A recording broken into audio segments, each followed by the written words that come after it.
Good and fair evening, my friends. Welcome back to another absolutely beautiful night in the tavern. Matty, thank you for the raid and for the resub, my friend. And Frost, thank you for the streak. And Erin, thank you for the streak. 15 and 5. You guys are incredible. Showing up and showing out all the time. Let's get Matty a toot on the raid horn for any of you who are not aware. Cover your ears, the raid horn's about to go off. Here we go. 3, 2, 1.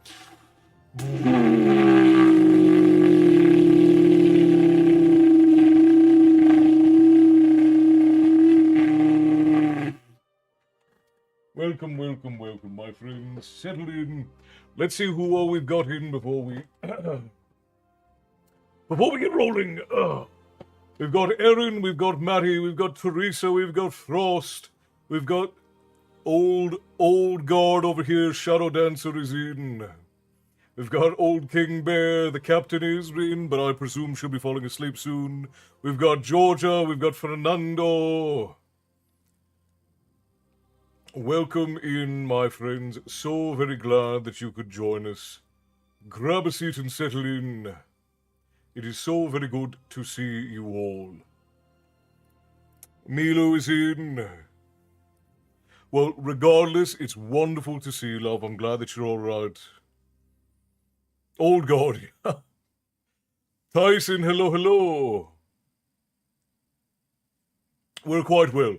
I was having serious magic box issues this evening.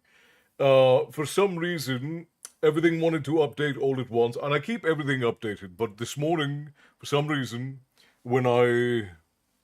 Does that make me part of the new guard? Yes, you would technically be a part of the new guard, Matty. Destiny, Captain Hoodie, and Shadow are very much a part of the old guard. They've been here for a very long time.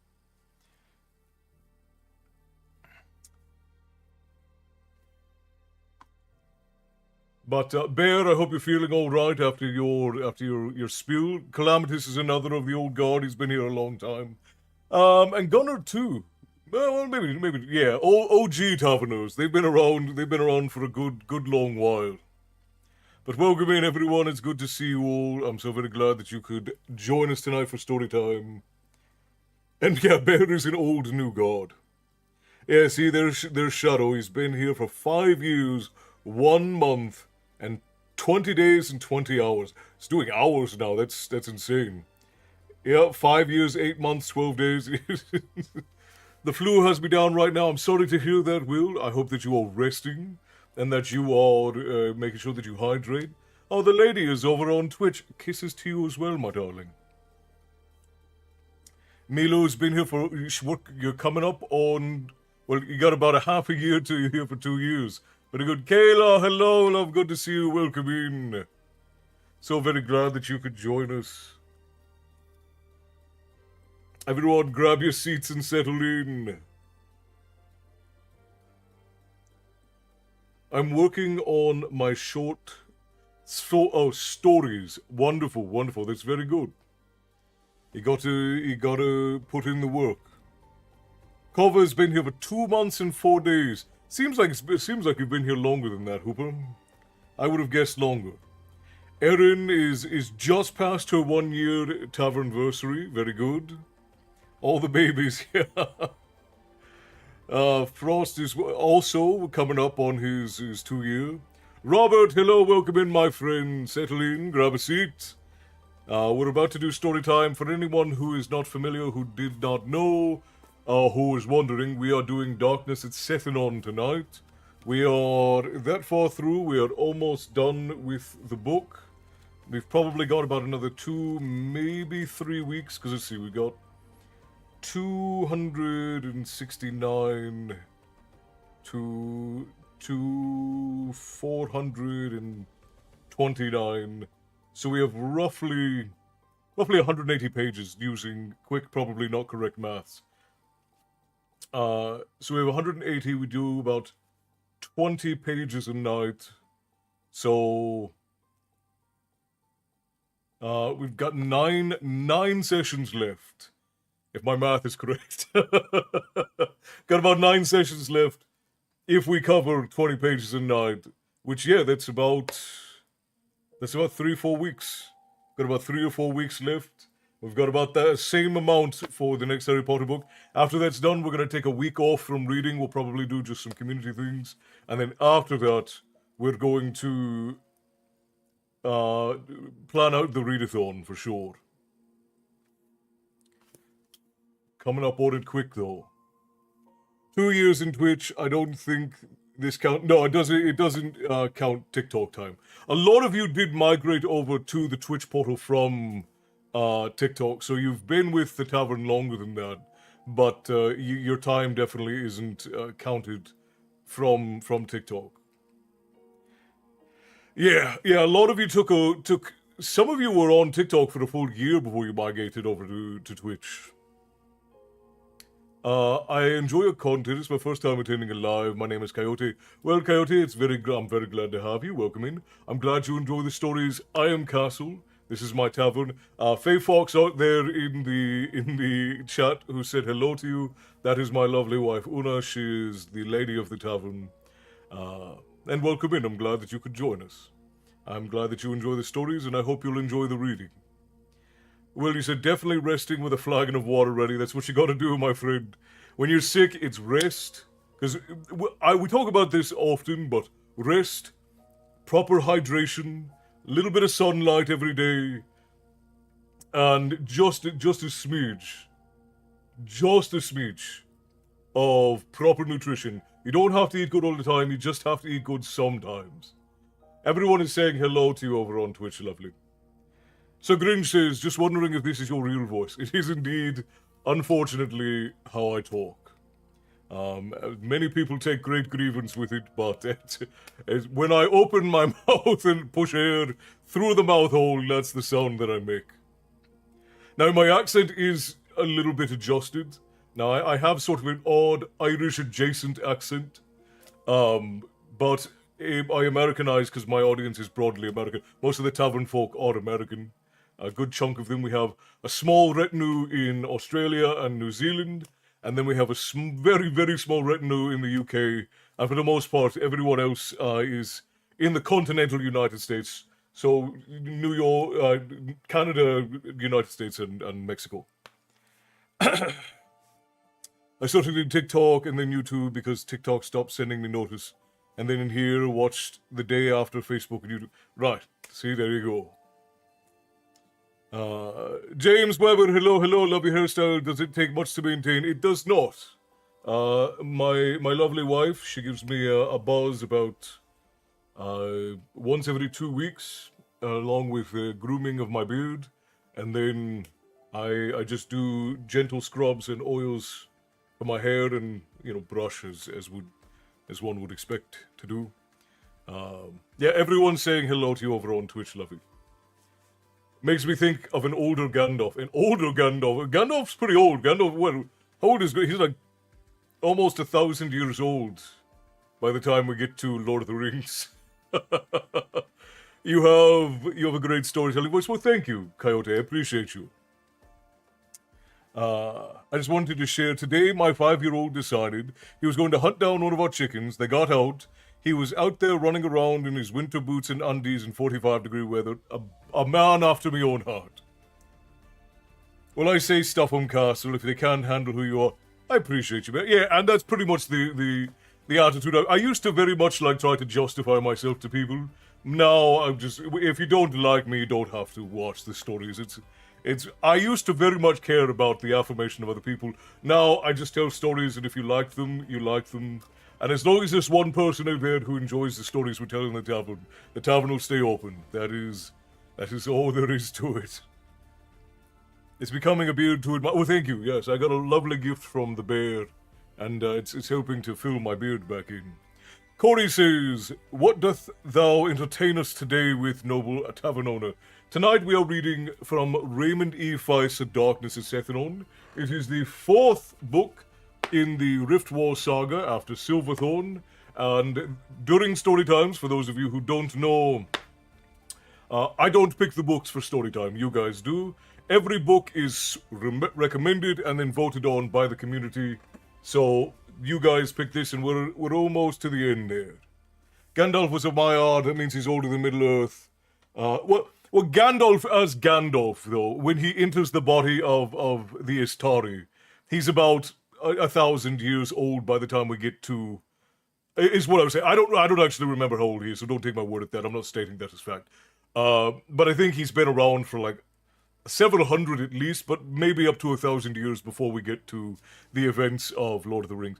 Calamitous, you said something earlier, and it rolled past, and I forgot it. I think I started on Twitch and found the TikTok account. Is that how it happened, Shadow? That's interesting. So say TikTok was messed up for my. We used to get so much traction on TikTok, and TikTok has gone off of a cliff. Like, just for instance, before we did the first readathon, the number of people who would come in during live story times on TikTok was between 80 and like 300 people.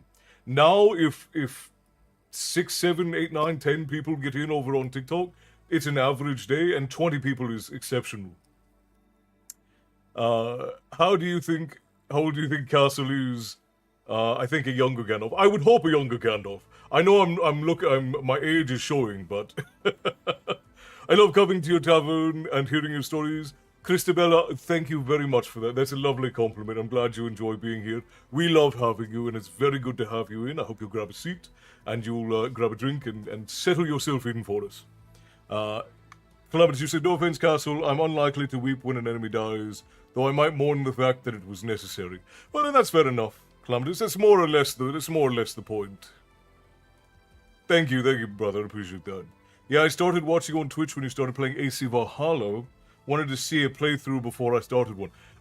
See, that makes sense.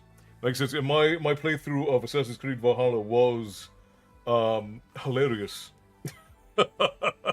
Will, thank you for the you're awesome, my friend. I appreciate you. Tara GF, thank you kindly for marking us on your map over on TikTok and welcoming. We're very glad that you could join us. I don't get notifications on TikTok, I just know the day and scroll or search it up. I mean, that's really what you have to do, because TikTok doesn't inform anybody. I have people who message me and say, hey, why don't you make videos anymore over on TikTok? And when I tell them, I'm like, I have been putting out a story time almost every day for the last 6 months. They're baffled. They're blown away. Man, you play that game forever. Double shield medic. It's true. Well, it took forever to beat the game because when we were playing through Assassin's Creed Valhalla, you guys were voting on what weapons I would use, and we dual-wielded everything. And there were certain points where everybody was like, dual-wield shields, or something like that. And so it took forever to get through fights, because we were being very ridiculous in the way that we worked our way through it. And to be fair, every time that we played through a game, and I've given you guys the liberty to tell me how to play, you always make it more difficult than it needs to be, which is part of the fun, if we're being honest. What do you host Storytime? Is it TikTok only or the? So, Christabella, I'm not insane. I promise you. I know it sounds like I'm talking to myself. We open up the portals into the tavern on every platform that we are able to. So you can have your preferred way of entering the tavern for Storytime. You can either come in through the Twitch portal, the YouTube portal, the Kick portal, Facebook, or TikTok. So there are 5 different options, whichever one is most comfortable. But every week we do 3 story times, 2 with me, 1 with the Lady of the Tavern. And generally they're around the same time. We usually start somewhere between 4 and 6:30. I would like for that to be narrowed down to just around 4:30, but the lady and I are very busy, so it's hard to lock it into a particular time. Double shield slam was impressive, though. Would never have expected that. And you guys would remember, none of us expected it to work. We thought I was going to be stuck in some areas forever. It was a fun time. We like to make it more difficult. And I would like to do more of those, but things we have to do. Pacific Standard Time. The lady and I live out in Southern California, so we're on the Pacific time zone, and we do PST. Honestly, I don't know why he kept giving us options to make it harder for, because it was more fun. It was more entertaining. It's more entertaining, and I'm a pro level gamer, so it was never a problem. Even though sometimes it took us hours and hours and hours to get through anything. Zero Dawn was a good run through too. I loved Zero Dawn. Forbidden West was such a disappointment after Zero Dawn. Will, you're on the other seaboard, so you're on the East Coast. Whereabouts are you at, Will? And if anybody who's new or who's not been in a while, you can shout out where you're from. So if you've got any nearby comrades in the tavern, they'll know that they're not alone. Honestly, stressed. My car is toast. Found it today. My oldest has heart problems, but don't know what they are, and now we're having to get appointments around my chemo. It's just a lot right now. I would imagine, Milu, you're going through a metric crap ton of things.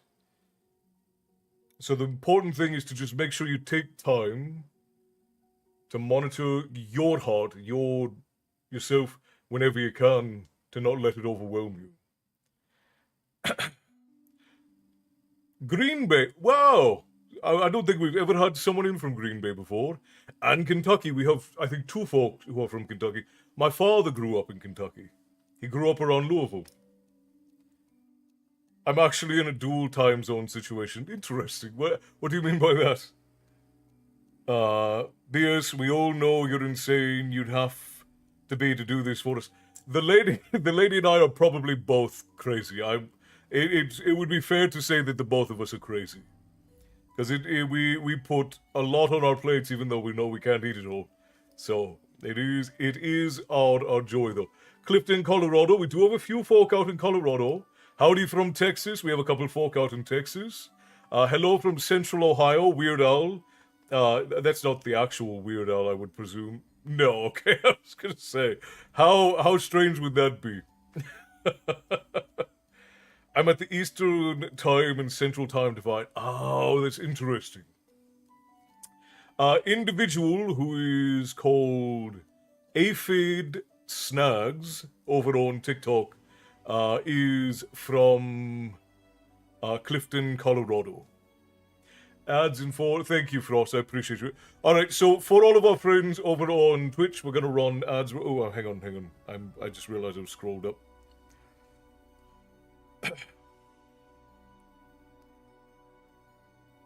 You live across from Frostbeard. Well, see, there you go.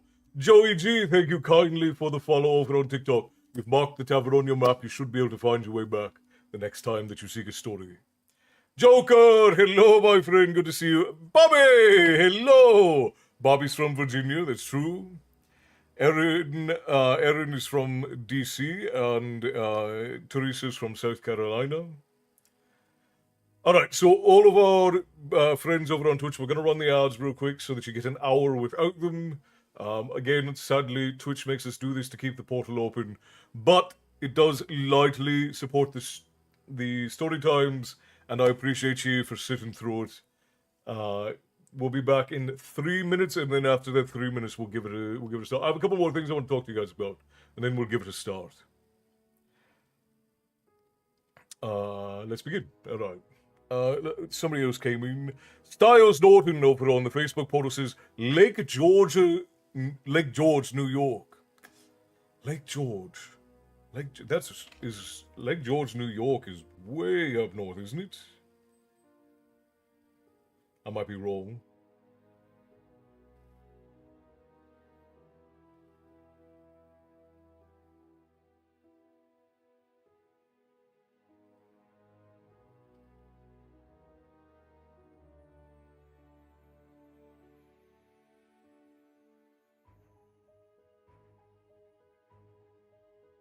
It's not super far up north, but it is. It's north of Saratoga. Wow. It's really pretty. Lake George is very pretty. There's someone else on YouTube as well. Who else popped in over on YouTube? Oh, Tyson. Tyson is over on YouTube. We're sitting on YouTube already, hi Castle. Okay. Because Tyson pops in on YouTube when he's getting ready for work. Or when he's leaving work, I should say. What will you be reading to us today, Castle? Today is our adult book day, so we are in a darkness at Sethanon. We will be reading chapter 14. And we're in a bit of a place here, because if I remember correctly, yeah. So Locklear, who is one of the squires of Arutha, he was courting the lovely Armengarian lass Bronwyn, and she was killed by a troll right in front of his eyes. And basically what was happening is Mermandamus was teleporting goblins and trolls inside of the walls of Armengar. So the siege is getting serious on Armengar. We really need Martin or Pug to show up and help out here, because things are getting really dire. Shinobi, you've never heard of have you not been here for any of the Tuesday story times? So Darkness at Sethanon is the 4th book in the Rift Wars series. And Jessica, hello, love, good to see you, welcome in. We've read through all of these by Tavern Folk vote. So again, all of these books, if you want a book to be read in the tavern during story time, these are all voted on in the guild by the community and recommended by. Yeah, that's right, they weaponized Hot Pocket sand, that's true.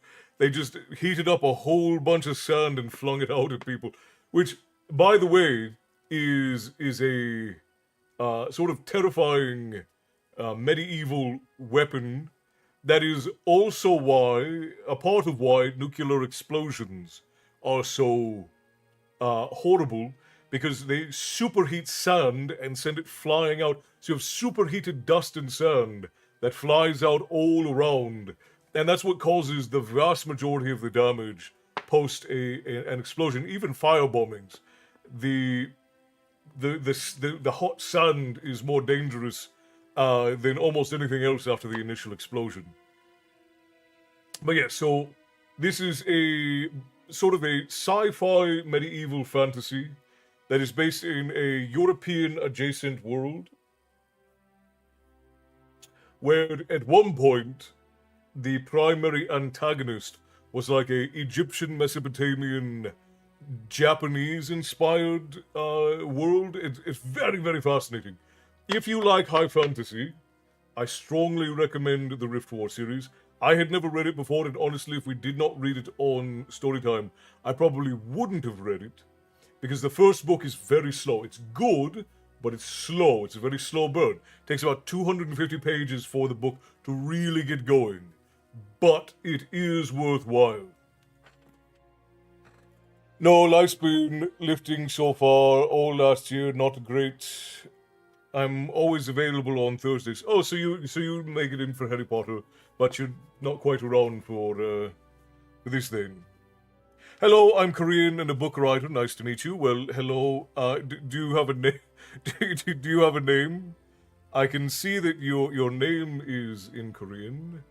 Do you have a name you prefer to be called? Because I'd rather not just call you Korean, if you don't mind.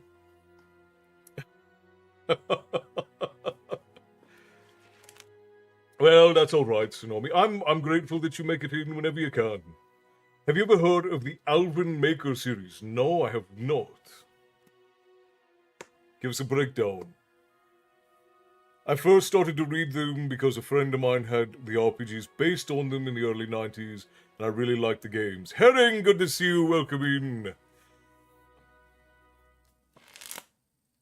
Have you read Patrick Rothfuss? I have read Patrick Rothfuss, not for Storytime, though his book is on the roster for what our next adult book for Tuesdays will be. You have a nice voice. Well, thank you kindly. I appreciate you for that. That's a fine compliment. So just as a note, for any of you who are fans of the short story times, The lady and I have been endeavoring to put out 7 short stories a week. Starting this week from Sunday, we will only be doing 6 because we are going to be working on finishing writing mine and her books, as well as getting longer story times done and out.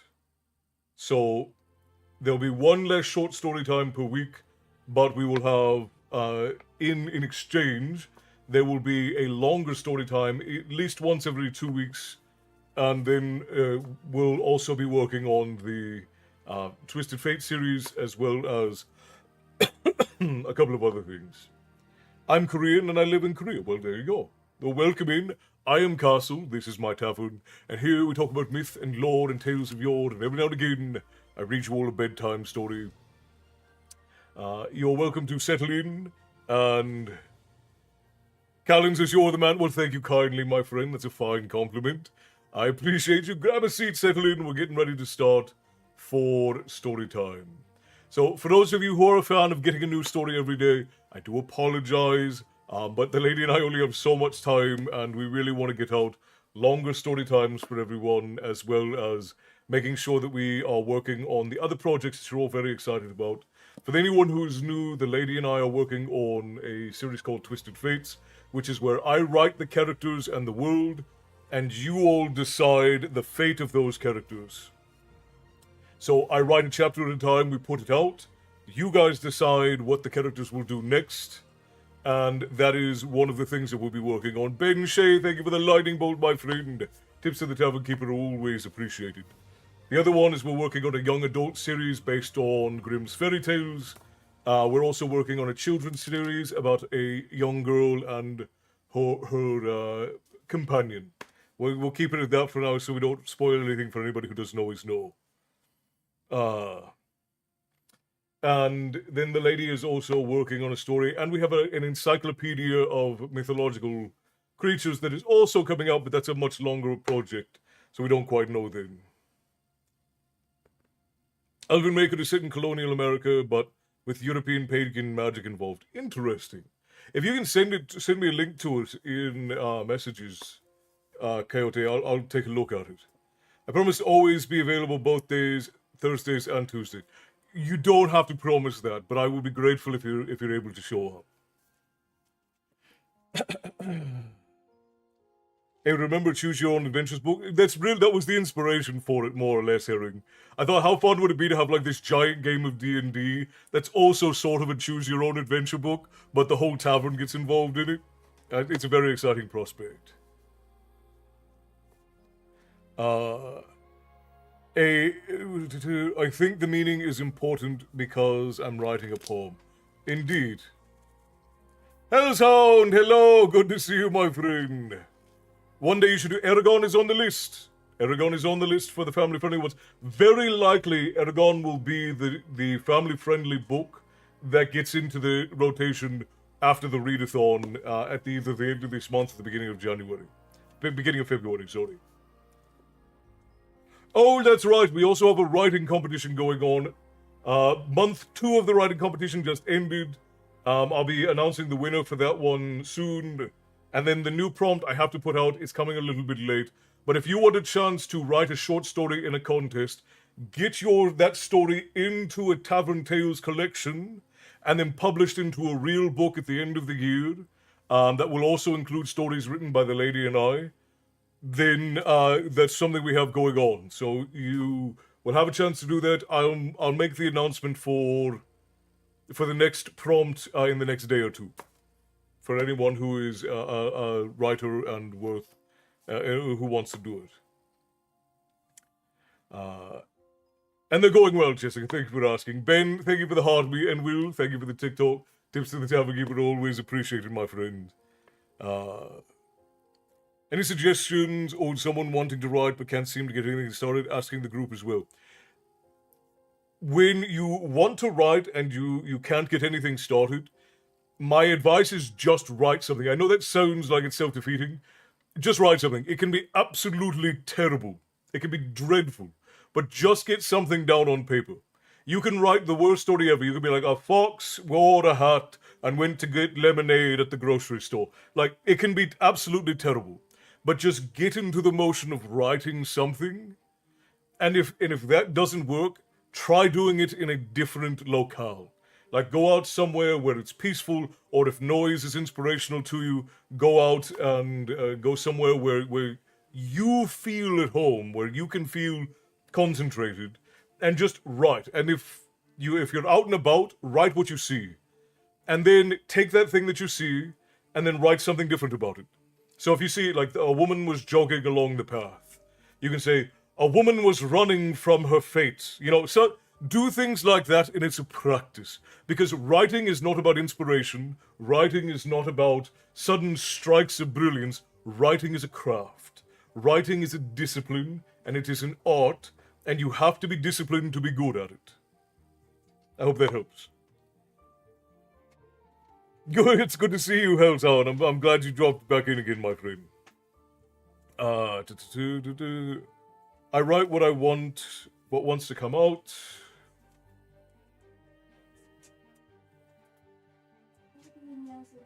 And I use what's most useful to use or make it work. Yeah, see, there you go. Similar to what Matty said. Facts. I watched that movie. The movie is so good, Eragon.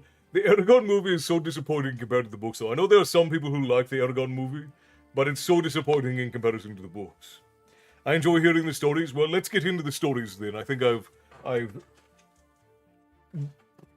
waffled enough for all of you. Let's go ahead and get into story, because we're in a tense position, my friends. I honestly, Feist has surprised me with his willingness to kill off characters, we'll say. His willingness to get rid of... Because you need to be able to do that. Like, if your characters never die and they never really get hurt, there's no stakes anymore. Especially if you create a highly dangerous world. If you create a highly dangerous world and no one dies, it's not really a dangerous world because your plot armor is protecting everyone. The movie was okay. Now, I didn't particularly care for the Eragon movie because I was very connected to the books. I felt like they did him very dirty with the movie. But I know a lot of people like Brom, and the young man who played Eragon, and all of the interactions with Saphira. I know a lot of people really like those. Like with the Dritz books. Yeah, absolutely. I saw this Facebook reel about a princess that gets trapped in a wizard's tower, and instead of just being a damsel in distress, becomes a wizard enchantress and goes back to take revenge on those who trapped her there. I would love to read a book like this. It's funny, I have a bunch of, like, short stories. I have something similar to that in a short story that I've written out, as well as another one about a detective who is plagued by the goddess of sweet revenge. The books are incredible. Again, like, I feel that the movie, if I say that I don't like something or that I say something is bad, I want you all to know I'm not telling you you can't like it. I have no opinion as to whether or not you should or should not like a thing. If I talk about the quality of a thing, I'm just talking about the objective quality of it, from a standpoint of I have been doing these things for a long time, and I have a fair idea of what makes up a good story. I'm not an expert by any means. I'm not going to pretend like I know better than anybody else.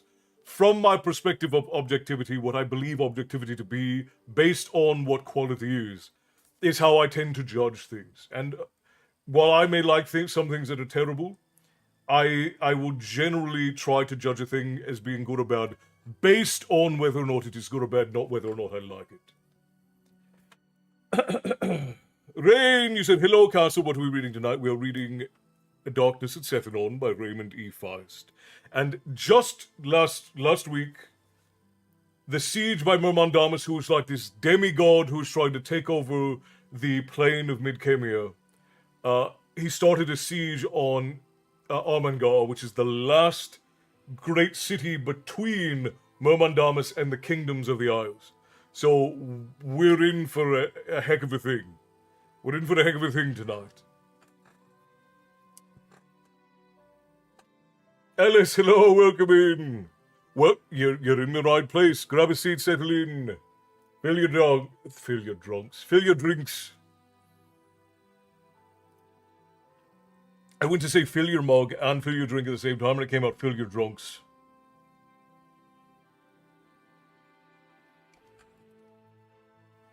It is darkness at Sethanon, yes.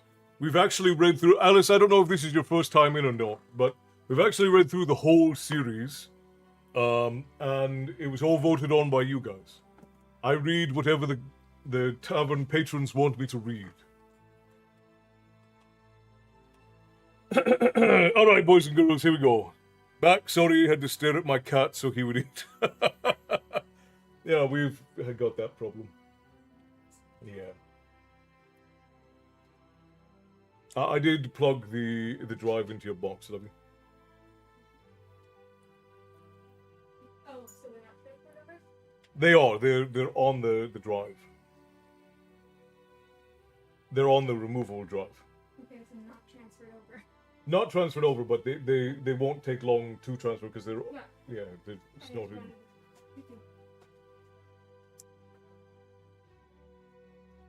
I'm the drunks. All right. Let's begin, friends. Settle in, grab your seats, fill your mugs. It is time. Also, the veggie stew I've made in the slow cooker turned out quite good. Exceptional. All right. Chapter 14 of A Darkness at Sethanon. Destruction. Well, I guess hang on, we'll wait. The lady's got to warm up her coffee. It's important. I know that sounded sarcastic. It is important she have warm coffee. I enjoy your mental health and educational videos. I wasn't aware that I made mental health or educational videos, punk rock, but I'm glad that you enjoy them. I just tell stories, my friend, but I'm glad that you enjoy them. I'm a bit of a sarcastic twat, so you'll have to forgive me. Philosophical stuff can be a form of mental health, I suppose. I suppose so. I suppose. I just pass on the lessons that my grandfather passes on to me. Very important coffee. That's what reading is. It's very true. It's very true. I'm half Irish, so used to it. Well, see, there you go. If you're half Irish, the other half is constantly fighting with you anyways. Doesn't matter what it is. The Irish fight with everybody. We're fighting with everybody. Room temperature coffee is diabolical. Iced coffee is good. Hot coffee is good. Anywhere in the middle is unacceptable. Fair enough. Yeah, like Oh, right, hang on. This is a wild one. I've not heard this one before. Half Japanese, half Irish. what? Call it Japirish.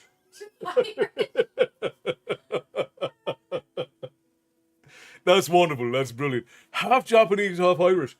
You know, we're not good swimmers. I'm surprised any of us made it that far. Well, I mean, William did. That's true. That's true. Well, he was English though. I mean, he was Irish, but he was. But he had. Yeah. That's He was true. still technically from there. My dad's Irish. My mom's Japanese. That checks out. That checks out. The Irishmen are the ones who went about philandering. To be, Frost says ironies. Oh. Now, you see, it's not so much that the Irish aren't good swimmers, we're just not long swimmers. We don't swim very far. The stories are my mental health thing. And honestly, I'm glad of it. I don't put anything out intending to lecture people or tell people what to do or how to live. I pass along the stories and lessons as they were handed to me. And I try not to moralize or tell people what they're supposed to believe. I just pass along the stories and then you decide what they're going to do for you. Well, hello, I must bid adieu. I will return on the morrow. Hail and farewell. Linda, I'm so glad that you could drop in. I hope you have a wonderful rest of your day and have a wonderful, wonderful evening. Irish, Greek mixed, honeyest mixed in history, and the angriest. Well, I don't know. I would say that the Italians and the Greeks, which is what the Romans are, I would argue that qualifies as the horniest mix in history, Matty. And is proof of it by how far they spread. Japanish. Japanish sounds like you're just saying it's Japan adjacent, Herring. Like it's Japan-ish. Yeah, I think Japirish probably is the only one that Yeah. I thought I was half Irish myself, then Ancestry DNA killed that. Still love the culture. So what did your Ancestry DNA tell you? Because you could still be Irish even if it tells you you're not. Because a lot of Irish folk ended up out in, like, the North England and Wales and Scotland areas. So you could still be. Normally it's Japanese and Scottish. Honestly, that would have been news to me.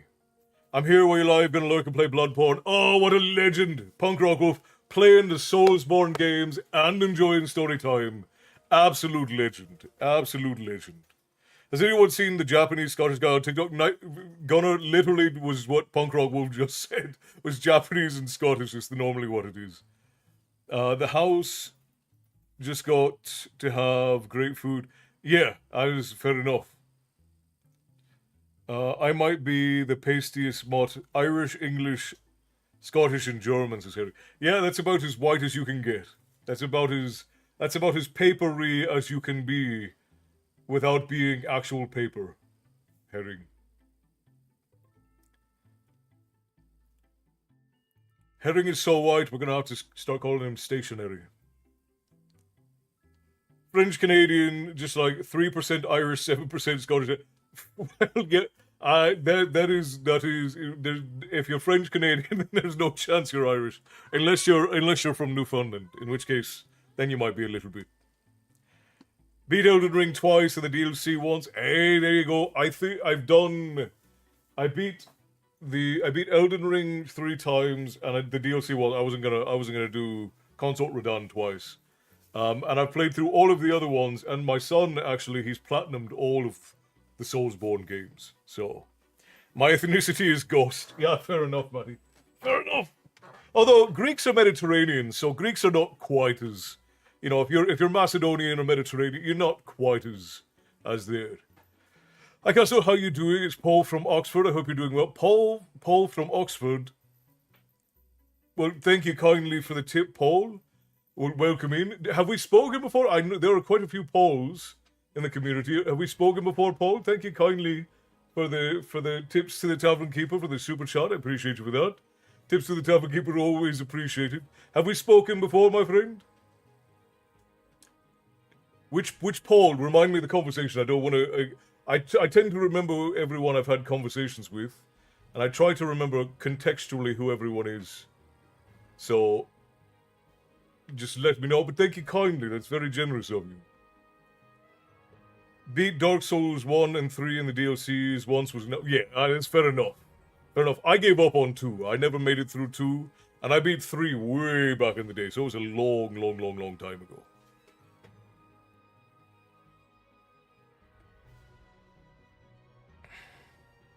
And I never beat Bloodborne, but that was because when I played Bloodborne, I didn't know you could level up, so I was going all the way through. I got to bosses without leveling up, and it was dreadful. It's absolutely dreadful. I always tell everyone I'm all things white, angry, and drunk. It's our culture. It is what it is. Alright. Alright, we're gonna get into the story, friends. Thank you to everyone who's here. I appreciate all of the enthusiasm. I know. Look, for anyone who's new here who's like, why the hell aren't we reading yet? This is what we call waffling. Somebody will ask a pretty good question, and...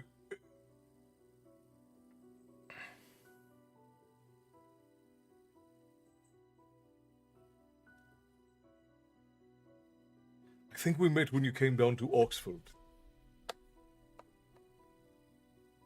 It's quite possible. Jessica... Yeah, waffles, see, exactly there. See, Milu's even got a waffle emote, because we do it so often. You guys will say something, I'll go off on a ramble, and then that's the end of it. We end up waffling for half an hour. Is it really tavern if the denizens don't go off on a conversational chat? It's really not. No one throw a chair, please, exactly. Exactly. Marissa Love, hello! You got in just before I put my head down. Thank you kindly for the 76 months of resubscription. Enjoy your wisps there, your meringues. By the way, seasonal fare goes away at the end of January, so get your seasonal fare while you can. Well, Paul, I'm glad that you dropped in, my friend. Thank you kindly for the tips to the tavern keeper. It is appreciated. We're doing story time. I'm about to start reading, so settle in if you're planning on sticking around, and we will be off to the races here in just a second. We are on chapter 14 of A Darkness at Sethanon. Destruction.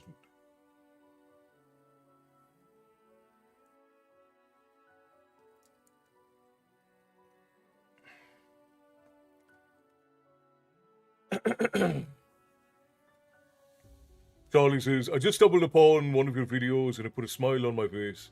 So here I am with ale in hand. Well, Charlie, it's damn good to have you, my friend. Welcome in. I am Castle, this is my tavern, and here we talk about myth and lore and tales of yore. Every now and again, I read you all a story. Tonight we are in A Darkness at Sethanon by Raymond D. Feist. If I ever get to it, we'll maybe read a couple of words this evening. And you have entered a tavern at the end of all worlds, where stories eventually come to rest. And then we share them, and you all bear them forth from here like lantern bearers out into the world. So grab your seat, fill your tankard, and get ready for a story.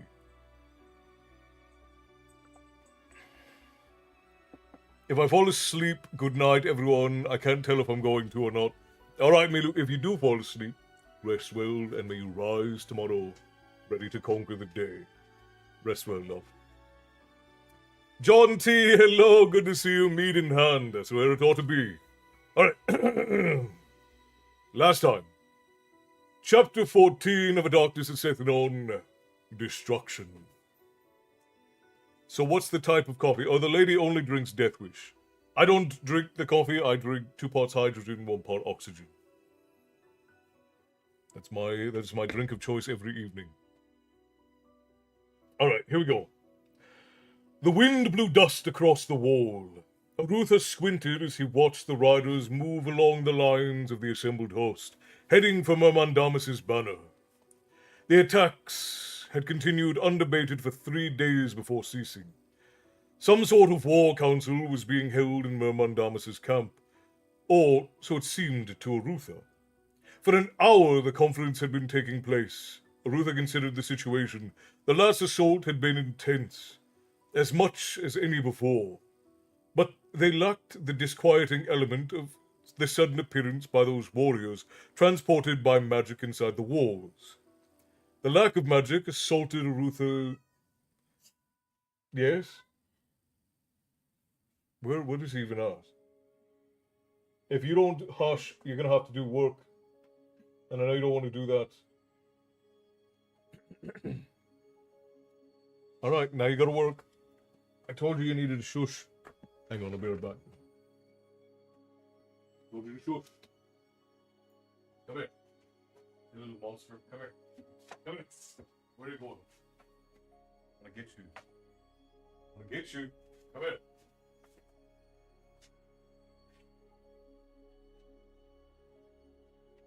Napping for me.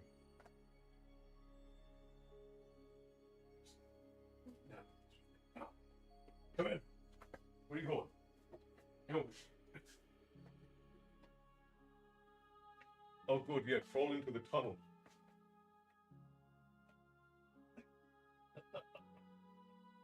Gosh. Now you have to work. You freeloader.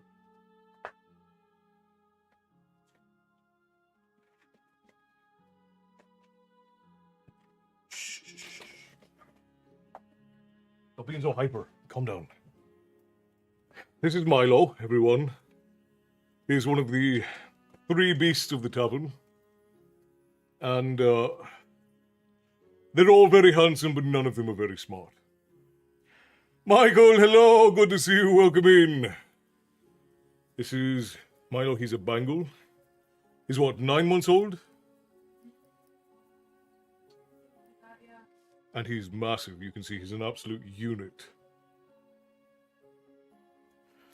He's also very loud and very dumb. Where are you going? Where are you going? You have to work. You wouldn't shut up. Now you have to say hello to everybody and be cute. 4 beasts of the tavern if you can't count it. That's true. That's true.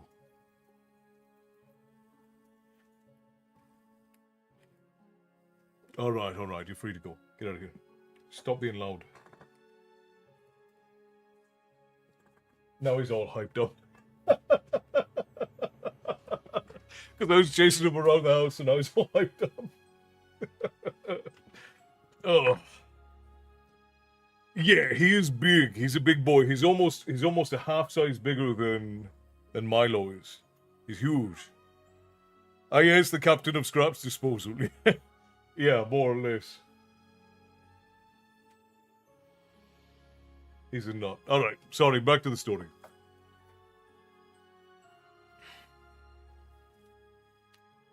Captain of Scrap's disposal. What is Captain? That's from Seven Deadly Sins. Hawk. Like ham hocks. I haven't watched that since like season 2 though. At least he's not falling asleep too early. Yeah, but I think part of the reason why he's hyped up right now is because I haven't been letting him sleep. So he's got like his second wind. What are you doing, cat? Stop biting the chair. Ridiculous animal. Alright. He's catching his tail.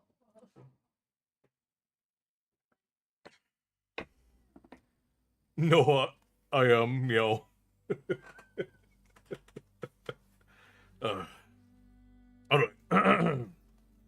Amos wandered along the wall, inspecting the soldiers on duty. It was late in the day, and already the men were relaxing, for it was apparent there would be little chance of an attack before morning.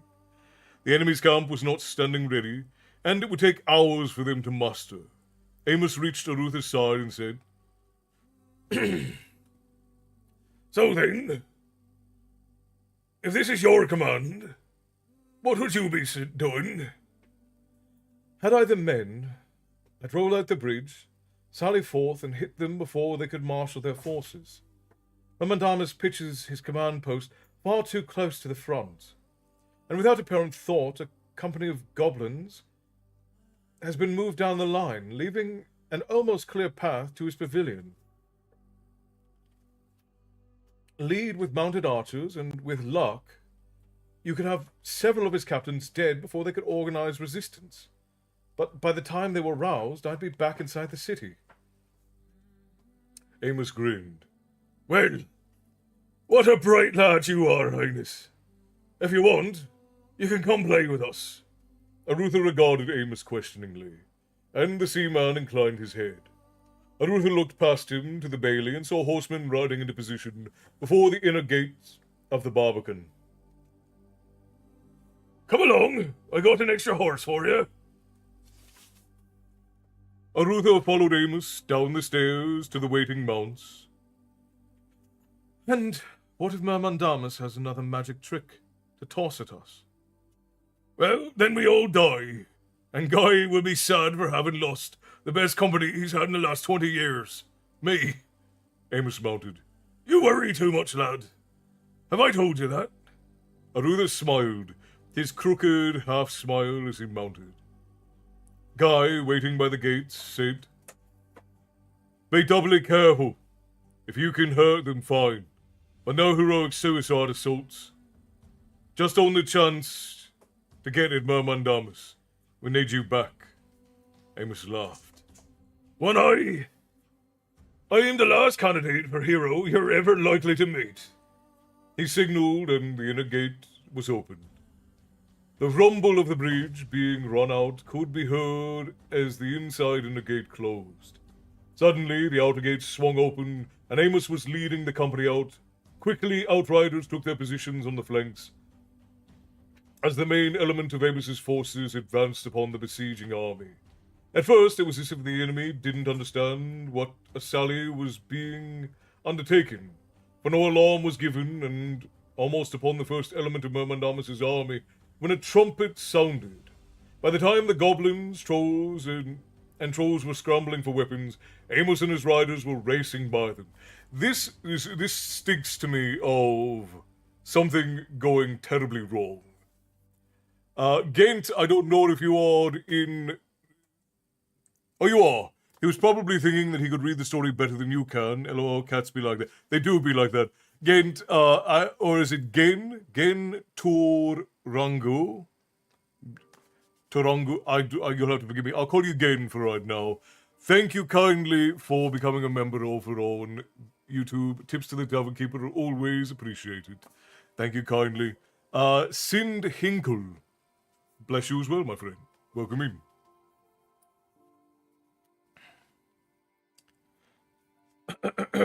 Alright, where was I?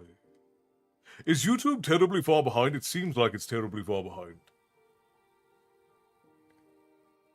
Bears, thank you for the heart over on TikTok. Tips to the Tavern Keeper are always appreciated, my friend.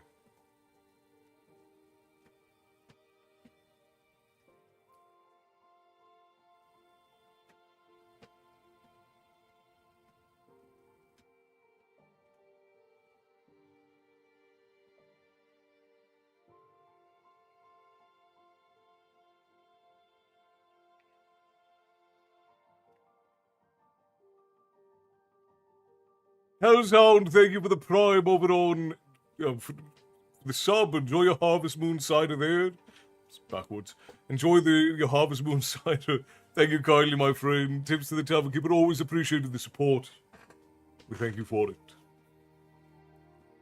We aren't. I was just distracted by something for a minute. Sorry, bears. Arutha rode straight for the hill where Mermandamus' commanders were in conference. 3 Armangarian archers at his side. He didn't know what drove him, but suddenly he was filled with the need to meet this dark lord. Squad of riders, those closest to the raiders, galloped to intercept the Armangarians with Arutha. Arutha found himself facing a human renegade who grinned as he slashed at Arutha. Arutha killed him quickly and efficiently. Then the fight was fully joined. Arutha looked toward the command pavilion and saw Mermandanus standing in plain view, his snake companion at his side. The Moradel leader seemed indifferent to the carnage being visited upon his forces. Several Armangarians attempted to close up upon the pavilion, but they were intercepted by renegade and Moradel horsemen. One archer pulled up his mount and coolly sent bow shafts at the pavilion. Having learned the lesson of Mermandanus' invulnerability, he chose other targets. He was quickly joined by other bowmen, and suddenly 2 of Mermandamus' chieftains were down. One clearly dead from an arrow in the eye. Another company of foot soldiers ran toward the spot where Arutha laid about with his sword, cutting down goblins, trolls, and Moradel, attempting to protect the archers while they attacked the chieftains. For some endless time, the ringing of steel and the pounding of blood in his ears were all Arutha heard. Then Amos shouted, "Begin to withdraw!" And the cry was taken up by other horsemen until every raider had heard the call. Arutha cast a glance past where Amos sat on his horse, and saw another company of riders was headed toward them. Arutha slashed out with his sword, unseating another renegades, and headed towards Trask. The newly arriving renegades struck Amos's raiders, halting their movement, and then the raiders wheeled as a body and attacked Mermandamus' cavalry. Slowly the raiders began to fight their way out of the camp, killing everyone who stood between them and escape. A break appeared in the mass around them, a clear path back to the gates. Arutha spurred his mount forward and joined with others in headlong flight back to the city. He glanced over his shoulder. A company of black riders sped past Mermandamus' pavilion. Following in hot pursuit to Amos, he shouted, "Black Slayers!" Amos signaled, and several riders peeled off and turned to engage the Black Slayers. They charged and met with the ringing and clash of steel, and several riders from both sides were unhorsed. Then the melee dissolved as the Armangarians disengaged. While another company of Moradel advanced upon the conflict, most of the Armangarians who fell regained their saddles, but not all. A full dozen soldiers lay upon the sandy soil of the plain. The gates were open when Amos' company reached the wall, and they spun in place once inside the barbican. Behind, the rear guard was hurrying, engaged in the running fight with the Black Slayers. Other Moradil, dozens of Armangarians sought to escape from more than 30 pursuers. Amos sat next to Arutha as Black Slayers cut down a pair of riders. 10! said Amos, counting the remaining riders as they rode for the gates. Amos said, 9! Then 7! Upon the dusty plain, a wave of black-armored riders overwhelmed a half-dozen fleeing soldiers, and Amos said, 6, 5, 4, and then, with a note of anger in his voice, he shouted, Close the gates! And as the gate began to swing shut, Amos continued his count. 3, 2, and the last 2 riders from the raiding party were cut down. Then, from above, came the sound of catapults launching. A moment later, the screams of dying Moradel and horses filled the air. As the inner gates opened, Amos spurred his horse forward and said, At least the bastards paid. I saw at least 4 chieftains down, 2 clearly dead. Amos glanced back as if he could see through the massive gates. But why didn't the bastard use his magic? That's what I don't fathom. He could have had us, you know. Arutha could only nod. He also wondered. He gave his horse to a boy detailed to care for mounts and hurried up the stairs to Guy's normal command location. Damn me, greeted him as he joined the Protector. Several prostrate figures in black armor were rising in jerky, awkward motions, moving back toward their own lines. Quickly, their movements smoothed out, and they were soon running as fast as they had been uninjured. When you told me of those, began Guy. You couldn't believe, finished Arutha. I know. You have seen it, and you have to see it to understand. How do you kill them? Fire, magic, or by cutting out their hearts. Otherwise, even the pieces find a way to rejoin, and they just get stronger by the minute. They're impossible to stop by other means. Guy looked out at the retreating Black Slayers. I never had your father's fascination for things magic, Arutha. But now I'd give half my duchy, my former duchy, for a single talented magician. Arutha considered. Something here has me concerned. I know little of these things, but it seems that for all his powers, Mermandamus does little to truly trouble us. I remember Pug, a magician I know, telling me that some things he has done, well, they far outstripped what we've seen so far. I think Pug could pull the gates from the city walls if he'd the mind to do so. I don't understand such things, admitted Guy. Amos was standing behind them, having approached them at the last. Maybe the King of Pigs doesn't want his army relying too heavily upon him. Guy and Arutha both regarded Amos with open curiosity. Might be a matter of morale. Guy shook his head. Somehow I think it's more complicated.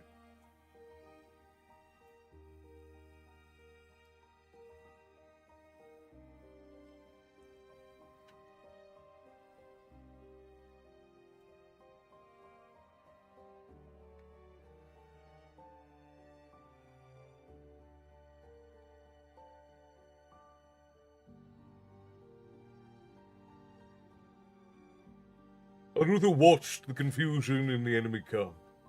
Whatever it is, we'll most likely know soon. Amos leaned on the wall. It's been 2 weeks since your brother and the others left. If all is going to plan, Martin's at Stone Mountain today. Arutha nodded. If all has gone to plan. Martin crouched down in a depression.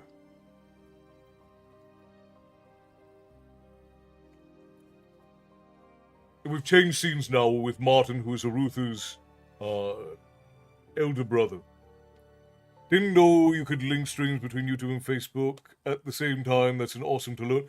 Yeah, John, well, we have 5 portals open during every story time.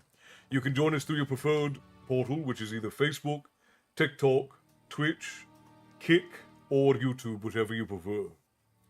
Holy dooly, it's hit 40 Celsius or 104 degrees Fahrenheit. And I still have more work to do before I have a swim. Hydrating. Like, you better be hydrating all to hell, Bear. That's quite a bit. It's Jalen. All right, Jalen, well, welcome in. I'm very glad to have you. Welcome. Is this way behind? I have both up. All right, so if you're on the YouTube portal, it looks like you're probably about 3 or 4 minutes behind the rest of the story time. So if it seems like I'm taking a long while to respond to you, that is why. I'm not ignoring you, I promise.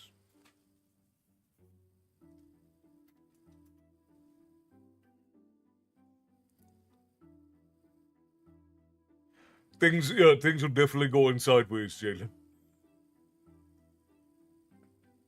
All right, let's see.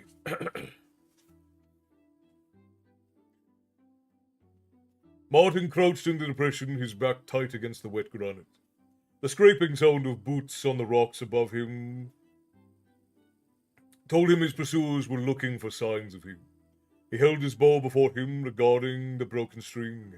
He had another in his pack, but no time of resting. No time to restreak. If discovered, he would drop the weapon and pull his sword. He breathed slowly, attempting to stay calm. He wondered if fate had been kind to Baru and Lori.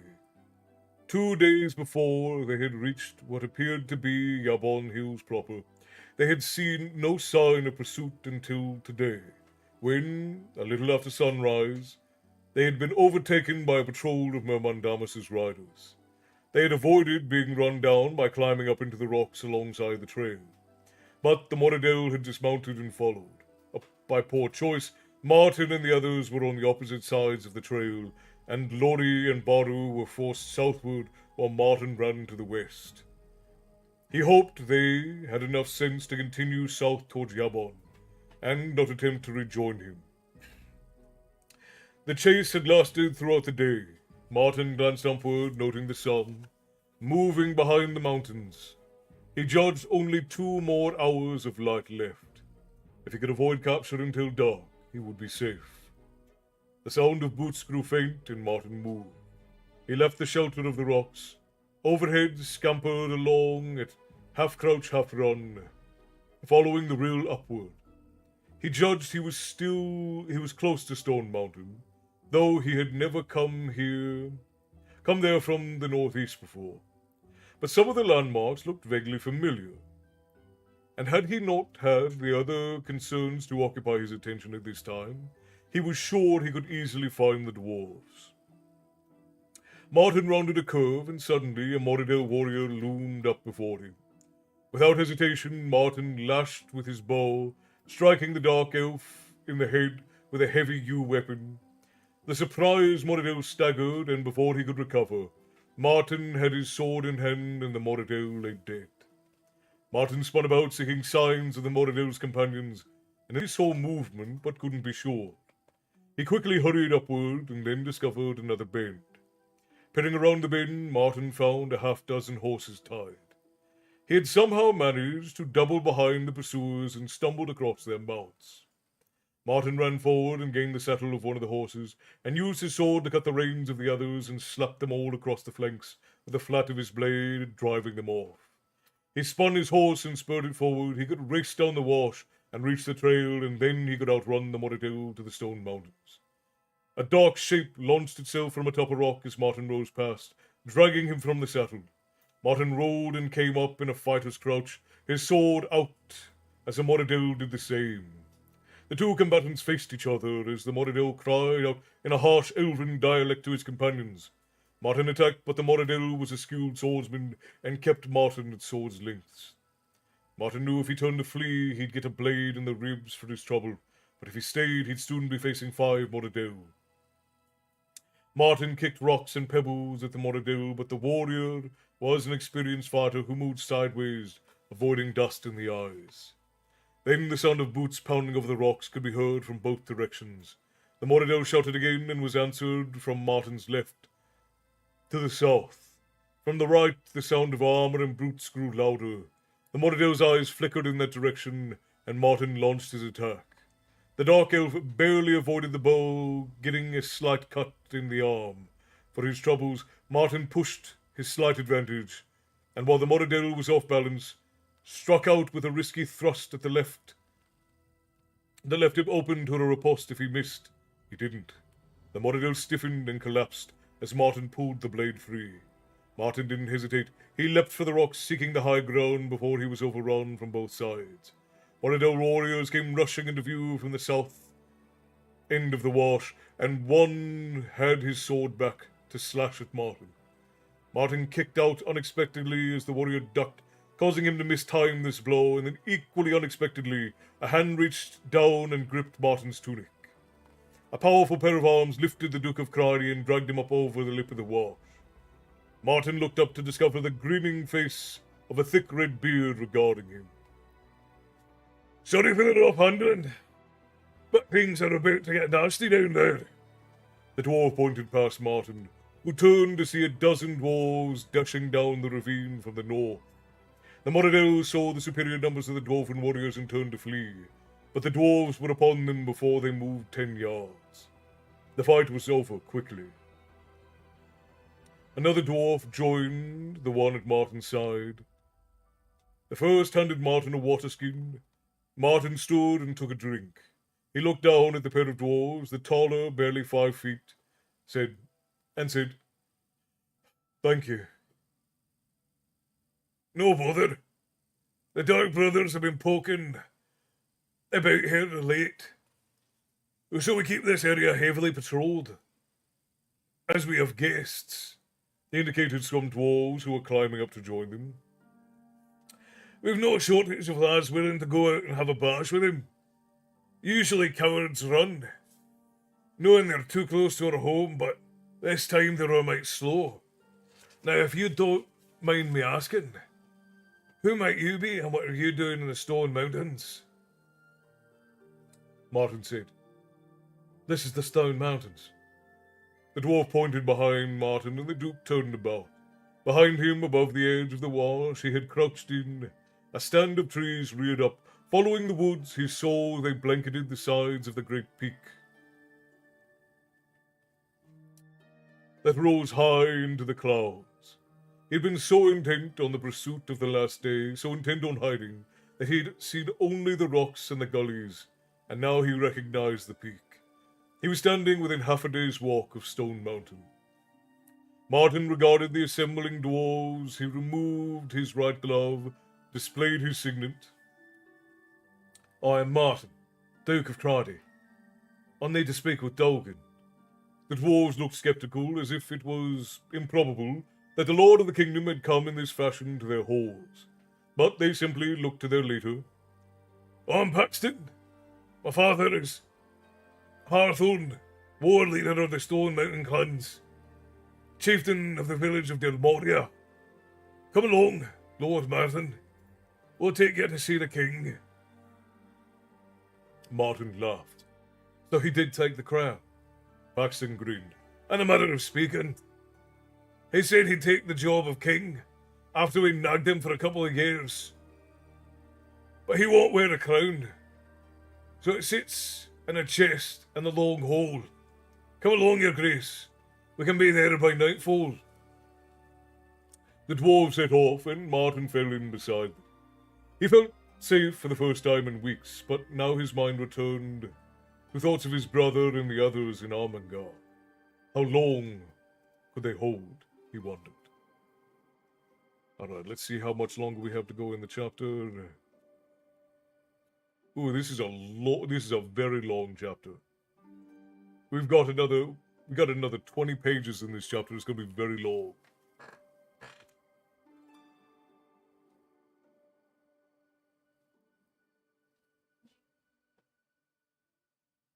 I certainly can. Do you want the...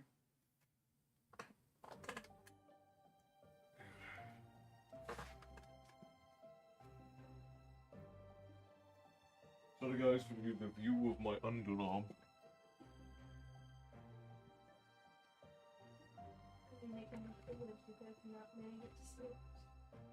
BRB found Father Gascoigne. Ooh, that's a heck of a fight.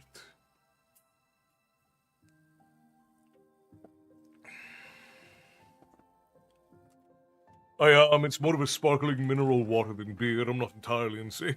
Of course, beer. Of course. Looking forward to warmer weather, but not like last summer. That was ridiculous. You guys know me. It could be frozen 24/7 and I would be perfectly happy. Apparently, there is no third option with Martin. Oh, wait. There it is. Right. I'm surprised you got to the actual story time before now, honestly. I usually catch you before reading begins. Yet tonight I was fairly good. We only waffled for 45 minutes before I started reading. I'm getting the Hobbit vibes from this, strangely enough. Feist's style is it's not exact, but Feist's style is very similar to Tolkien's. I would say that it's probably fair to say that Feist definitely took inspiration from Tolkien with his world building and his prose. I think that would be a fair estimation. Cassie, hello! And I read your message and I didn't read your name. Cassie, hello, it's good to see you. Welcome in. I need to lay down. I'll see you all later. All right, Marissa, love. Rest well. And we'll see you for the next one, hopefully. I hope you're feeling all right.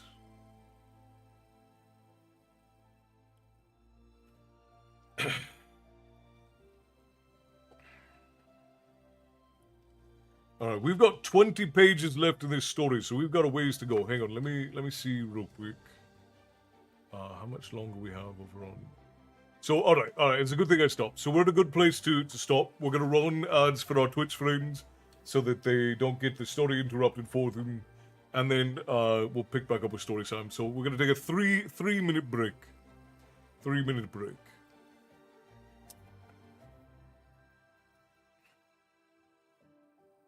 And we're actually cutting back to Arutha and the others in Armengar. So it looks like this chapter is long because it's bouncing back and forth between Arutha and Martin. And hopefully we're going to see something spectacular happen. But it looks like, I'll be honest, this chapter looks like it's leading up to disaster. I don't want to ruin it for anybody. But it seems to me that this chapter is leading up to disaster.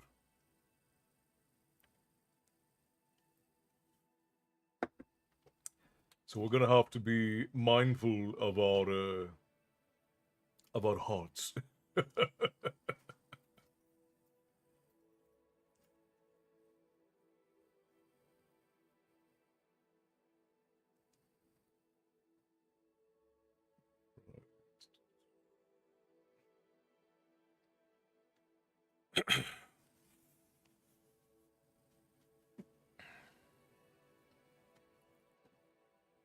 Oh, good, I wasn't off with the way I was hearing it. By the way, Jalen, tell me how far behind, because I'm just now seeing your message appear. Tell me how long it's taking for you to hear my response, if you don't mind, coming up to this point. By the way, I love your storytelling. It's a soothing touch to the end of my day. Well, I'm very glad of that, Jalen. I'm glad you enjoy. It is my pleasure and privilege to be able to be your storyteller. That's my least favorite kind of Aster. I'm so far what did I say, Bears?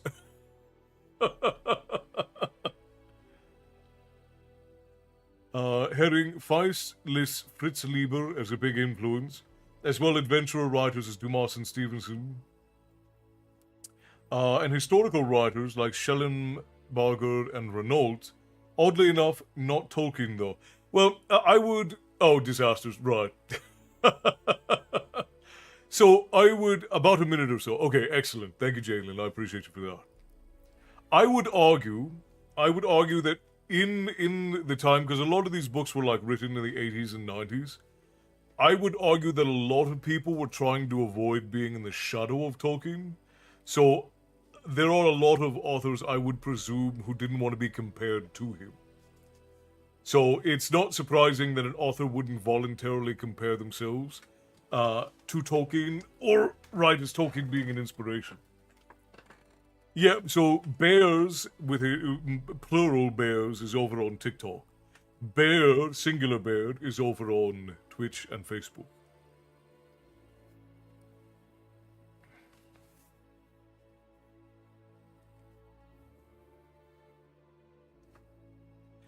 Yeah, well, and it's hard. It's hard not to. It's hard not to compare any. Thank you, Frost. I appreciate you, my friend. It's hard not to compare any epic fantasy to Tolkien, because Tolkien was very much the progenitor of epic fantasy. So you'll even see aspects of it.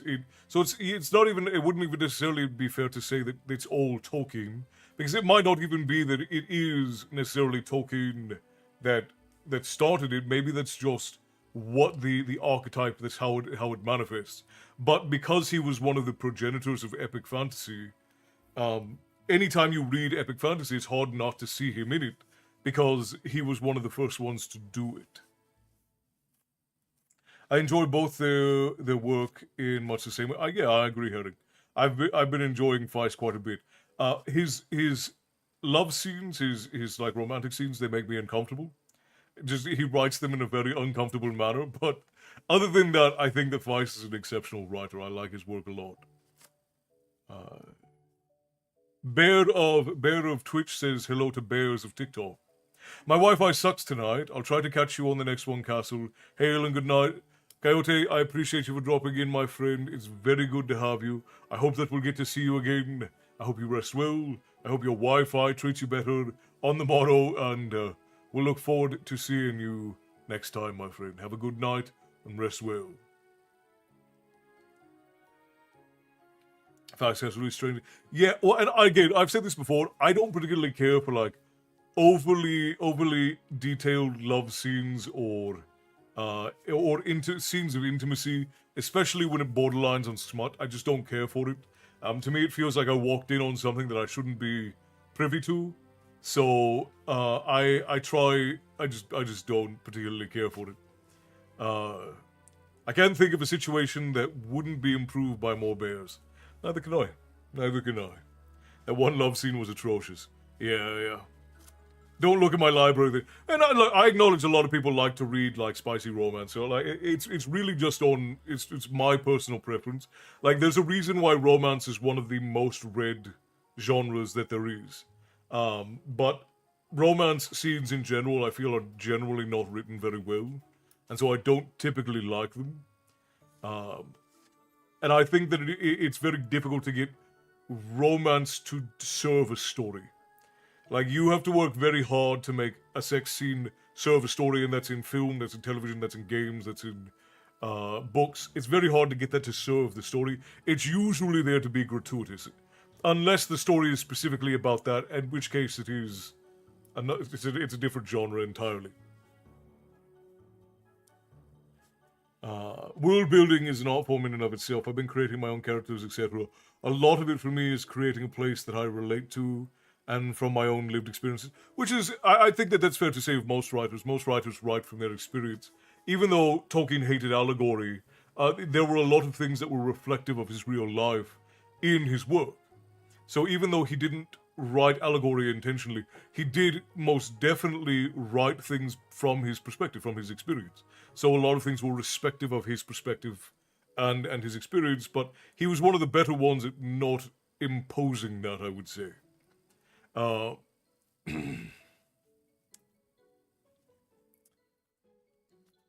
was going to say something stupid about Israel and Palestine, but this stream seems very interesting.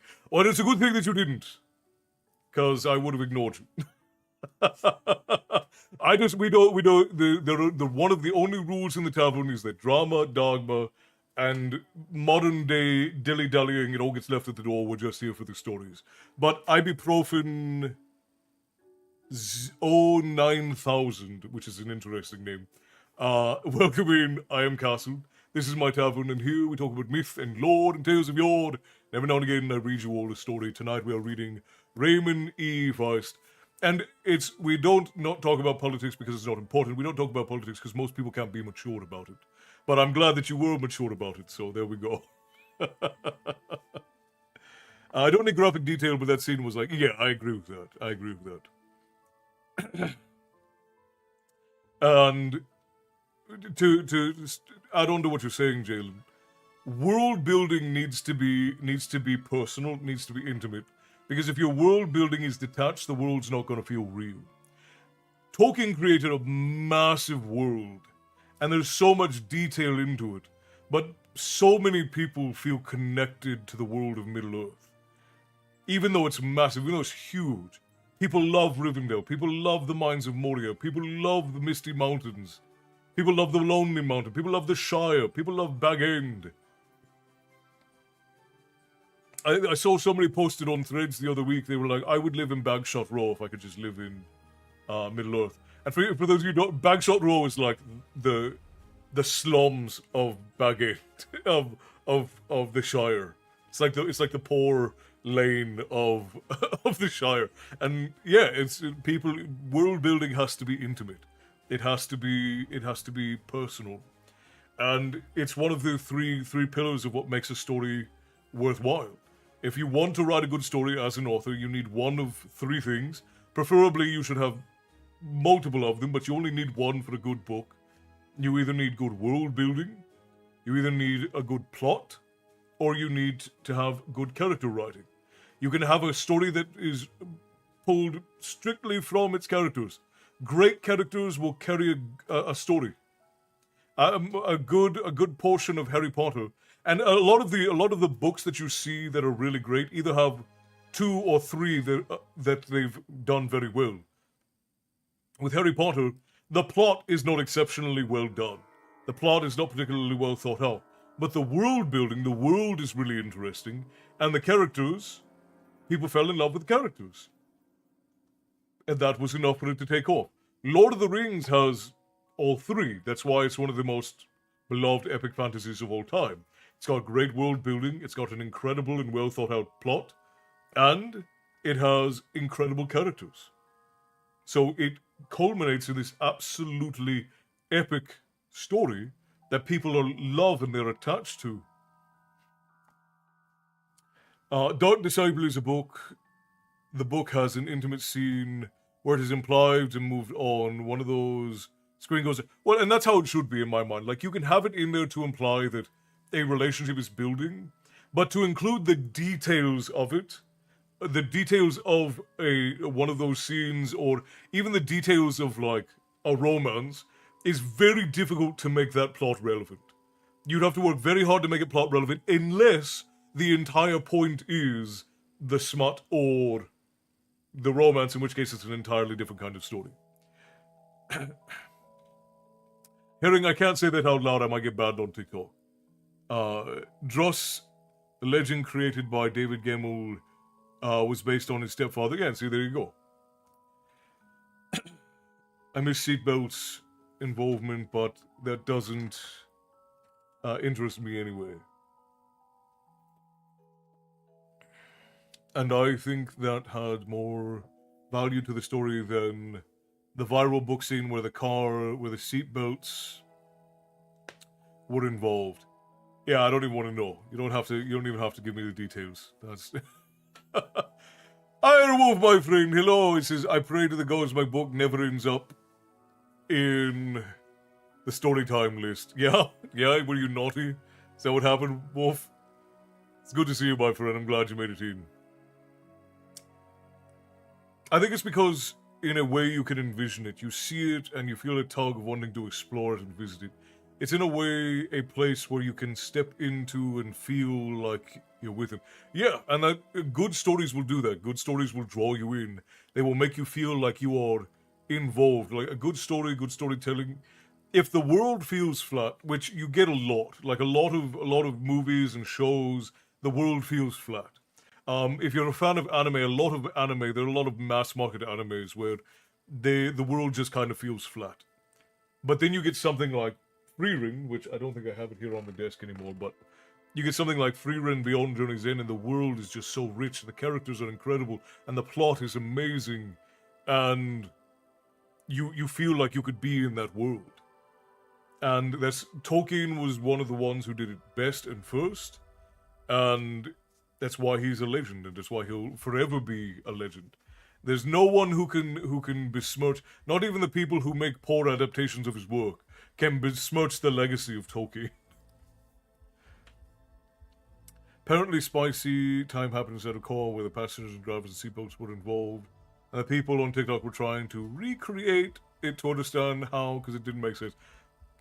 Yeah, it's one of those things where it's like if you don't need to jump off a mountain and see if an eagle will catch you.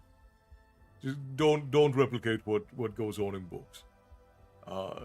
Wolfie said it was my house publishing with Kindle workbook, and it's not fleshed out very well. Solid enough, but I'm not that proud of it. Oh, I see. Tell that to Bridgerton readers. Bridgerton is gratuitous. I would like Bridgerton is all right. But Bridgerton is gratuitous. It is definitely a fan series. There are some things that are written just because fans will read them, not because they're particularly good. And again, you don't have to feel any shame at liking those things. Lots of people like them. There are a lot of things that are not very good that people enjoy as like a guilty pleasure. And the Bridgerton series is not particularly well put together. It doesn't make a whole lot of sense. And it's not particularly well written, but it's fun. It's fun and people enjoy it. And it is something that is written to please fans. As a matter of fact, I have John. I have them sitting right here beside me. I have the first. These are some of the, like the old 80s and 90s art paperbacks, and I like them quite a bit. Actually, my son has a version of this that was signed by her son. We met him at a show some years ago. But the Dragon Riders of Pern series is very good. Well, not with that attitude. I read all the series before the show, and I was like, okay, that took it to that level. Yeah. I only read the first book in the Bridgerton series, and I immediately knew I was not the target audience.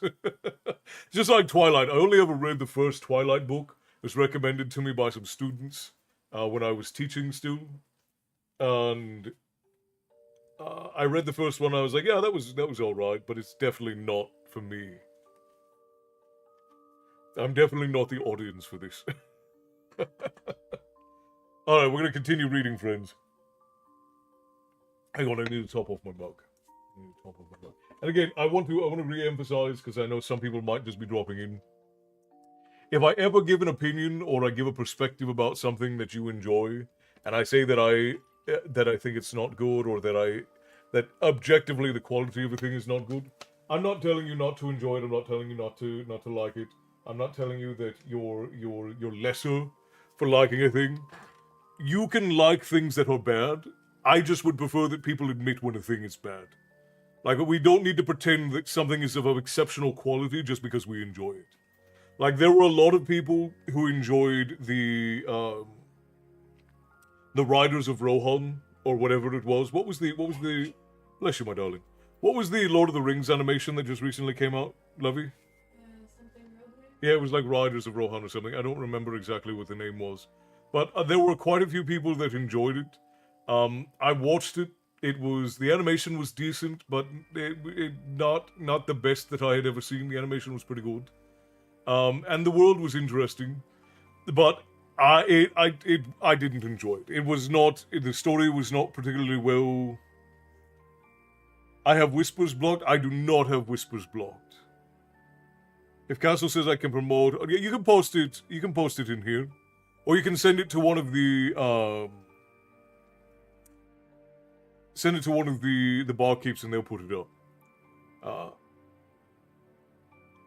But yeah, the Riders of Rohan or whatever it was, it wasn't particularly well put together. The story was sort of nonsensical, and it got the one little bit of lore that it was supposed to be following, it got it wrong. So, is it Riders of the Rohirrim? Oh, War of the Rohirrim, yes. Jalen, thank you. There were a lot of people who enjoyed it, and you're allowed to enjoy it. You were welcome to enjoy it, but objectively, it just was not very good. It wasn't very well put together. The plot didn't make a whole lot of sense, and it got wrong the one piece of law that it was supposed to that it had. The one little bit, it was one paragraph in the appendices was what they were going off of, and they got it wrong. They got it wrong. So, good lord, that is a long, that is a long URL. Well, but there you go. I just wanted to be clear, if Wolf wrote something diabolical or degenerate, I am not endorsing him by letting him post that link. If you're interested, you can go and take a look at it. But if it's something diabolical, this is not an endorsement from me. I've known Wolf long enough to trust that he's not sending you to some Middle Eastern scam site where he's going to steal all of your social security numbers. But, okay, alright, see, there you go. I'm going to trust him. I've known Wolf for a long time. He's been around the tavern for a while. That's the direct link to the book. Alright, very good.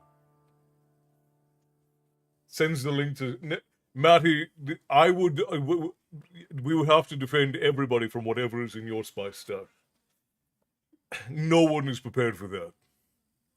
I am a very worldly man, and I'm not prepared for that.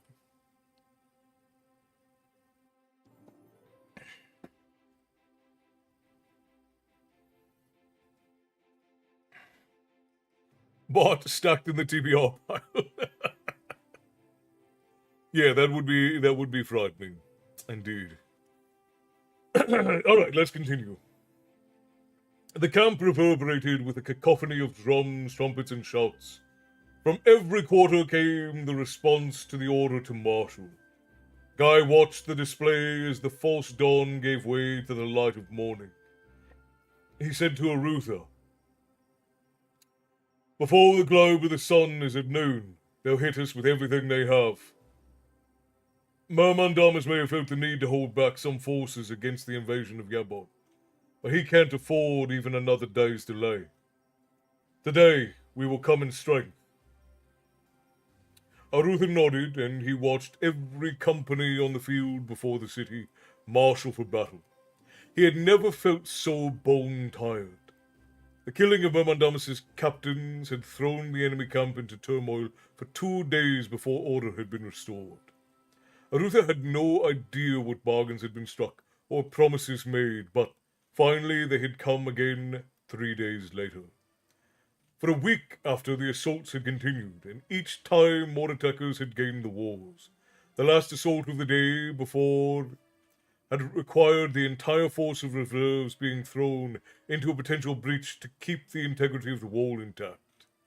Another few minutes, and the attackers would have had a position upon the wall to hold, so that more warriors could have scaled the ladders in safety, unleashing a potential fatal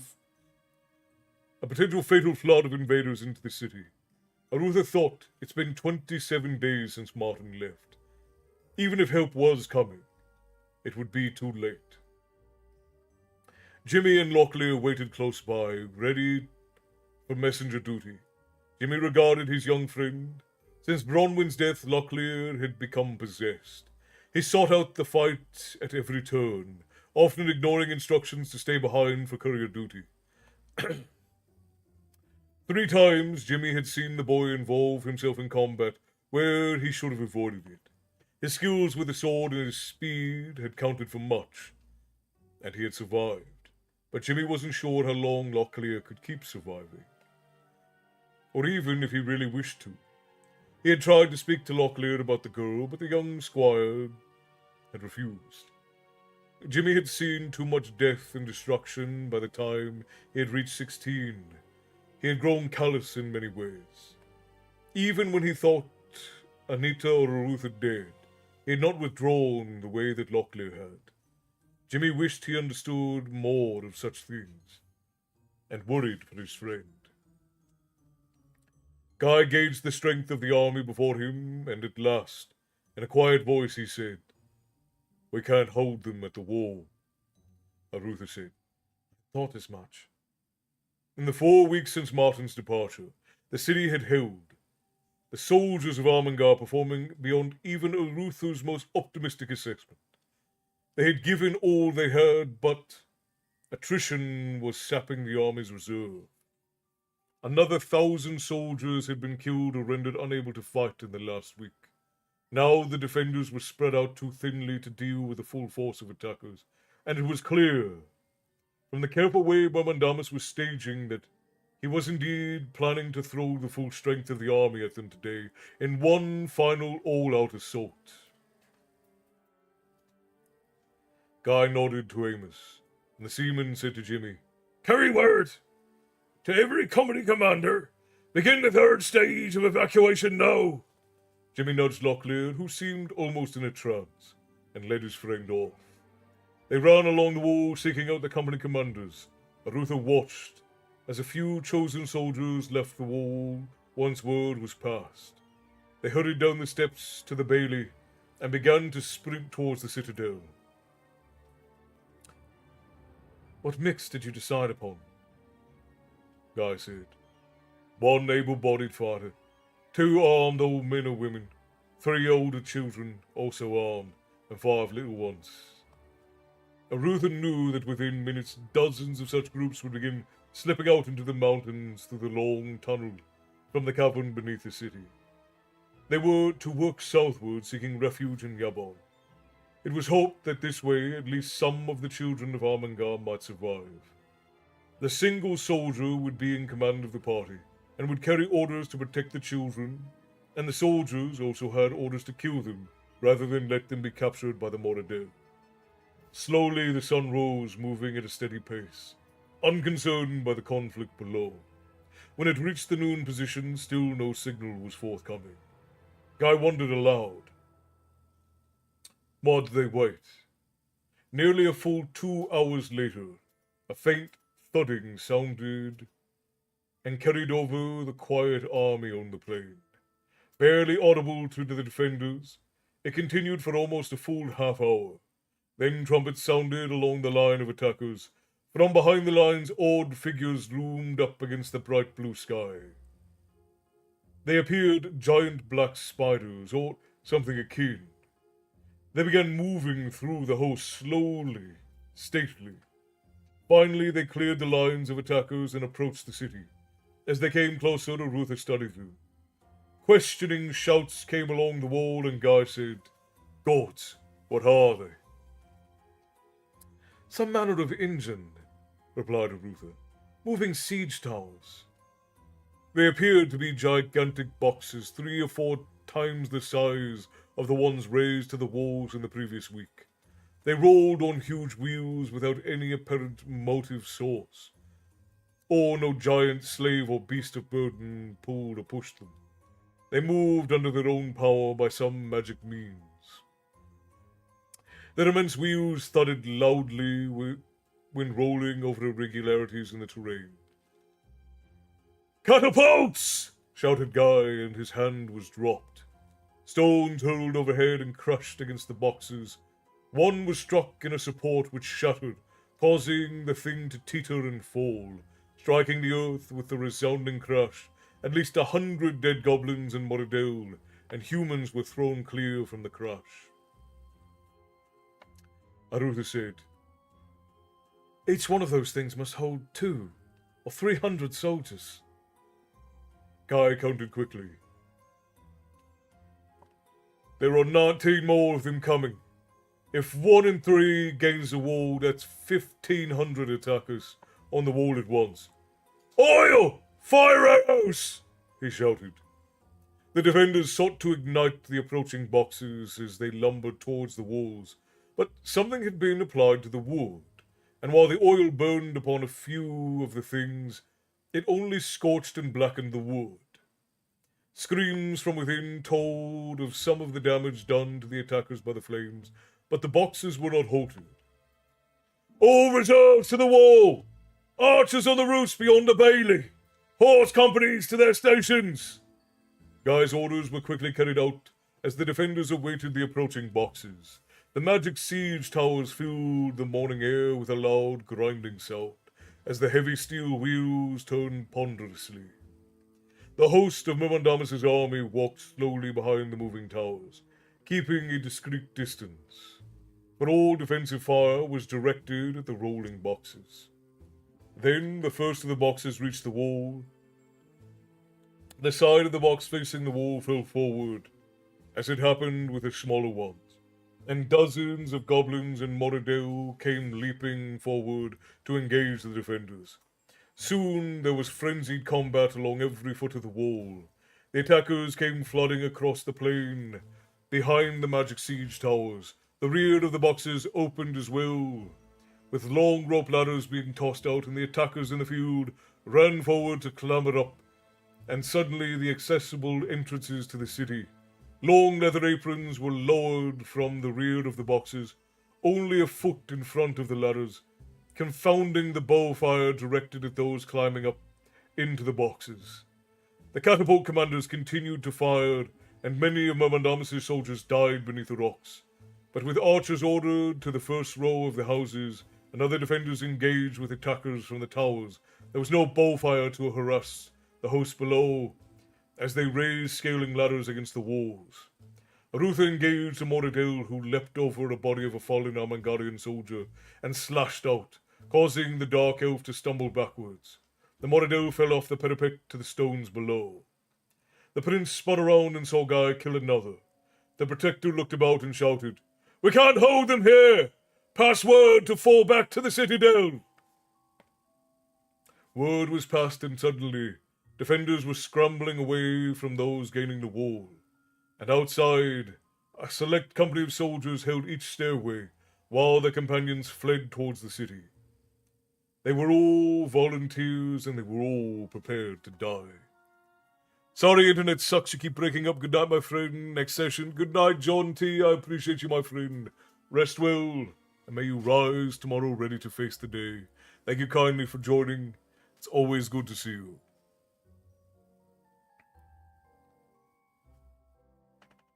I tried writing a thing for Castle's thing. I had a story all about a troll. Started, and then I got too analytical in my research, trying to be accurate. Missed the deadline, so I said heck with it. Oh hey, Arthur Christie's coming in. Hello, welcome. I'm sorry my head was down. I don't know if Arthur Christie is still in, but let's see. Rebecca, welcome in. So very glad that you could join us. Let's get a shout out for Arthur Christie here. Just in case didn't already get one. But to all of the friends who came in with the what is it? Is it badgers? Let me see. Hang on. I need to leave for bed. Have a good night, Christy. I appreciate you. So very glad that you dropped your friends up. Yes, badgers, badger raid. So very good to see you and have you. Thank you kindly for leaving your badgers with us. I appreciate you dropping in, and we will hope to see you again very soon. Rest well, and for those of you who are here for the first time, I am Castle. This is my tavern, and here we talk about myth and lore and tales of yore, and every now and again I read you all a story. Tonight we are reading Raymond E. Feist's A Darkness at Sethanon. It has truly been an exceptional journey so far.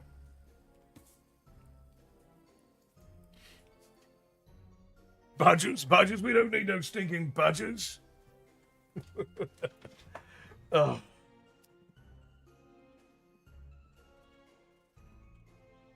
Yeah, I don't believe you ever would, Matty. I think that you are much more responsible than that. At least in regards to the tavern. Tyson, hello, I'm finally home. Had to stop by my grandmother. She had her TV and cable box all messed up. Well, it was necessary, and it was good and kind of you to take care of it. Tyson, I'm glad you made it in. Alright, let's continue. It is getting... the sun is getting rather low, as the kids say. Let's see, how much time do we have left? Alright, we got 30 whole minutes. I think we could probably make it to the end of the chapter by then.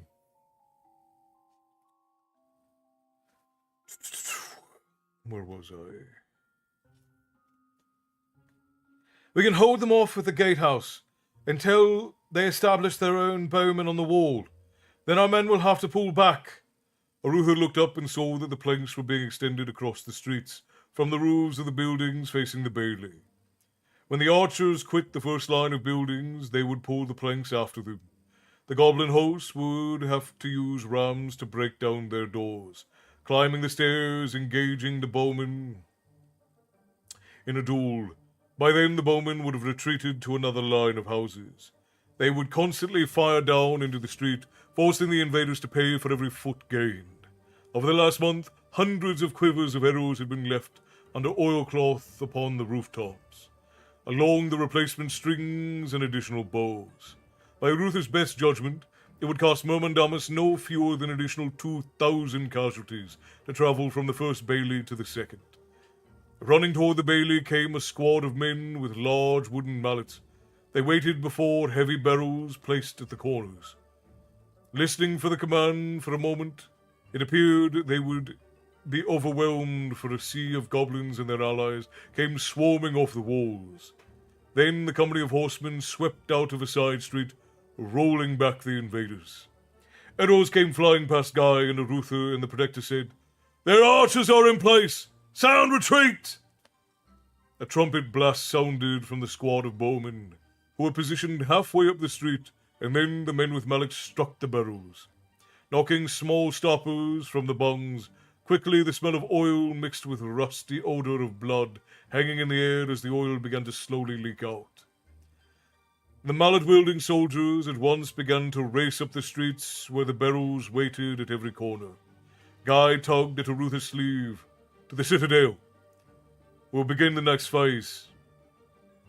Arutha followed after Guy as the bloody house-to-house fight began. For 2 hours the terrible struggle continued. While Guy and Arutha watched the first command post atop the wall of the citadel, in the city the shouts of fighting men could be heard, and the curses and screams continued unabated. At every turn in the city a company of archers waited, so that each block gained by invaders was over the bodies of their commanders. Myrmandamus would take the outer city, but he would pay a terrible price for it. Arutha revised his estimate of Myrmandamus's casualties, upward of 3,000 or 4,000 soldiers to reach the inner bailey, and the moat about the citadel, and he would still have to deal with the inner fortifications of Armengar. Arutha watched in fascination. The music sounds very strange. Hang on, I'm going to skip whatever song this is. Maybe. Perhaps. Someday.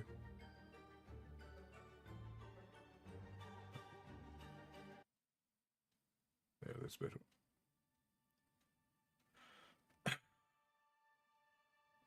Alright, where were we?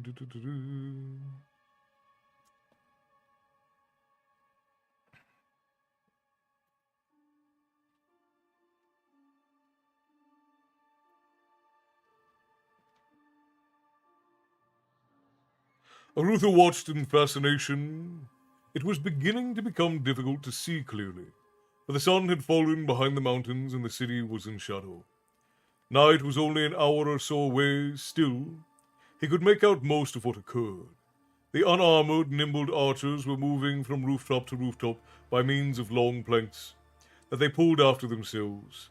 A few goblins attempted to climb the outside of the buildings, but were shot down by bowfire from other buildings. Guy studied the continued battle with a keen eye. Arutha said, "The city is built for this sort of battle." Guy nodded. "Had I designed one to bleed an opposing army, I couldn't have done better." He looked hard at Arutha. "Armengar will fall unless aid arrives."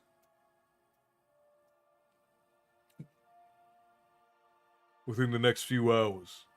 We have until tomorrow morning at the longest. But we'll cut the bastard. We'll hurt him badly. When he marches against Tearsor, he'll have lost a third of his army." Arutha said, "A third?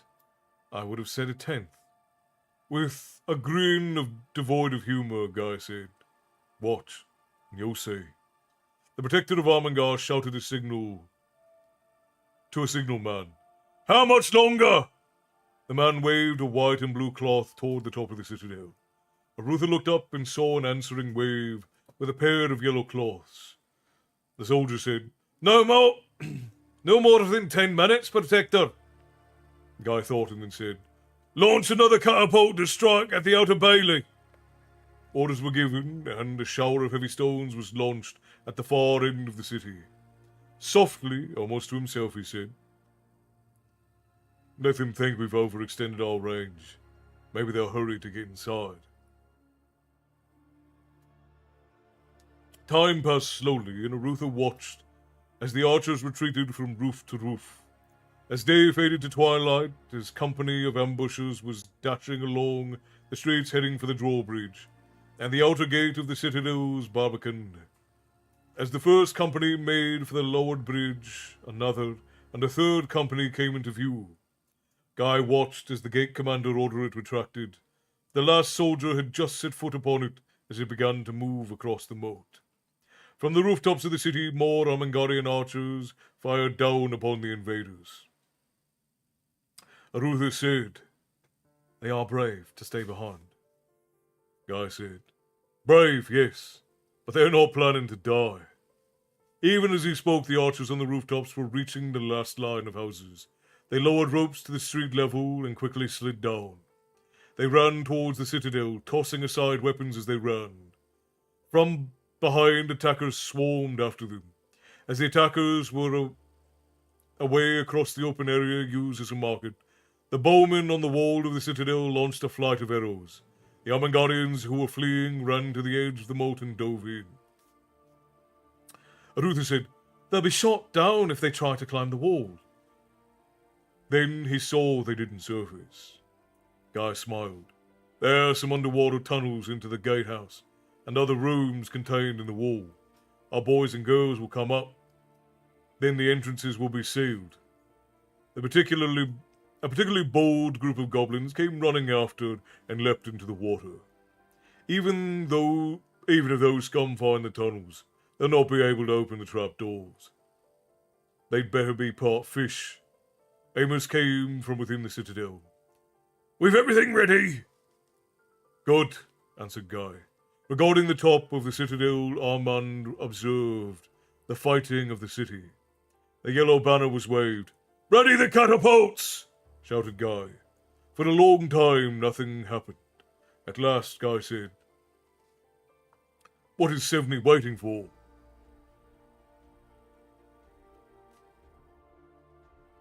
Amos laughed. "He's watching Hermandamis lead his army through the gates. If we're lucky, or at least waiting for another 1,000 or so to come inside."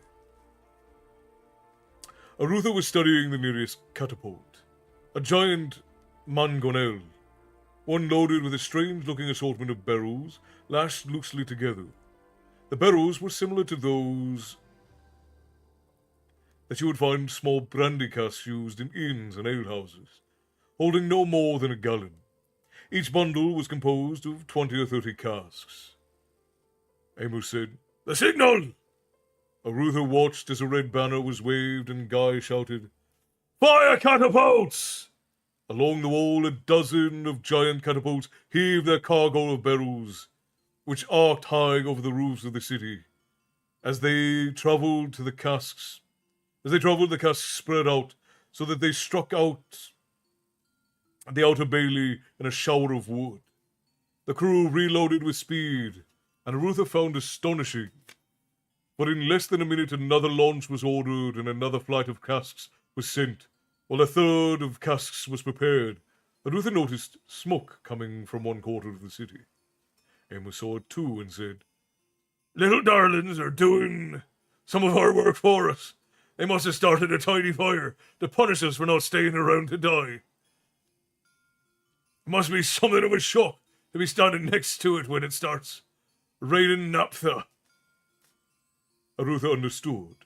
As he watched, the smoke increased rapidly and began spreading along the line, indicating that the entire outer bailey area was catching. "There's barrels at every quarter." Amos nodded. 50 gallons each. The first block we broke of the barrels was so It's all over the ground from the building to the wall. A lot of those murderers have been traipsing up and down in it, and they're likely to find their feet and legs are covered. We have barrows in every building and one on every roof. At the time the horses are taken out of the city, during the second phase of evacuation, we also put halt and controlling on the flow of oil upward. Every basement in the city is now ready to explode. The city's going to provide a warm reception for Myrmandamus. Guy signalled for the third flight of casks to be sent, but the centre pair of catapults heaved stones wrapped in burning, oil-soaked rags, which coursed across the sky in a fiery arc. Suddenly, an entire area near the Barbican in the outer wall exploded with bright light. A tower of flames rose up, climbing higher and higher. Arutha watched. A moment later, he heard a dull thump, followed quickly by a hot breeze. The flames kept rising, and for the longest time, it seemed likely never to stop. Then they continued to subside, but a tower of black smoke continued to rise, flattening out into an umbrella over the city, reflecting the orange glow of the inferno below. The Barbican is gone. We stored a few hundred barrels under the gate complex, the vents to let the flame in. They go with a bang. If we're half the distance closer to the wall, our ears would be ringing. Shouts and curses sounded from the city as the flames began to spread. The catapults continued to launch that explosive cargo into the flames. "Shorten the range," Guy ordered. Amos said, "We'll drive towards the citadel, so our bowmen can have some target practice with those that don't get roasted." Arutha observed the intensifying heat. Another explosion came, followed quickly by another series. Each echoed with a dull thud a moment later. Hot winds blew toward the citadel as spiraling towers of flames began to dance in the outer city. Again, more explosions came, and from the dazzling display, it was evidence that the great store of barrels had been left in strategic locations. Pounding at the ears, the dull rumbles of explosion after explosion indicated that flaming death marched rapidly from the outer bailey toward the citadel. Soon Arutha could tell the difference between bunches of barrels igniting and a cellar explosion simply by the sound. It was, as Guy had said, a warm reception from Myrmandamus. "Signal!" said a soldier, and Guy looked up. Two red banners were being waved, now clearly seen in the blaze from the city, despite the sun having set. "Our man signals that the entire outer city is in flames," said Amos to Arutha. "Impossible. Even those black slayers will be a crisp if they're caught inside." He grinned evilly as he stroked his chin. "I just hope the Grand High Bile-sucker himself was a hurry to enter the head of the army." Okay, so this is hilarious, by the way. Maori, hello, welcome in. So very glad that you could join us. How are you? Really good stream. Well, thank you. I'm so very glad that you are enjoying yourself. Welcome in. I have to say that it is impressive. Feist gave Amos Trask like 30 different insults for Myrmandamus, and it is hilarious. This is one of my favorite bits of the last couple chapters. He's calling this one here. Well, let's see, where was it? He called him Grand High Bile-sucker himself.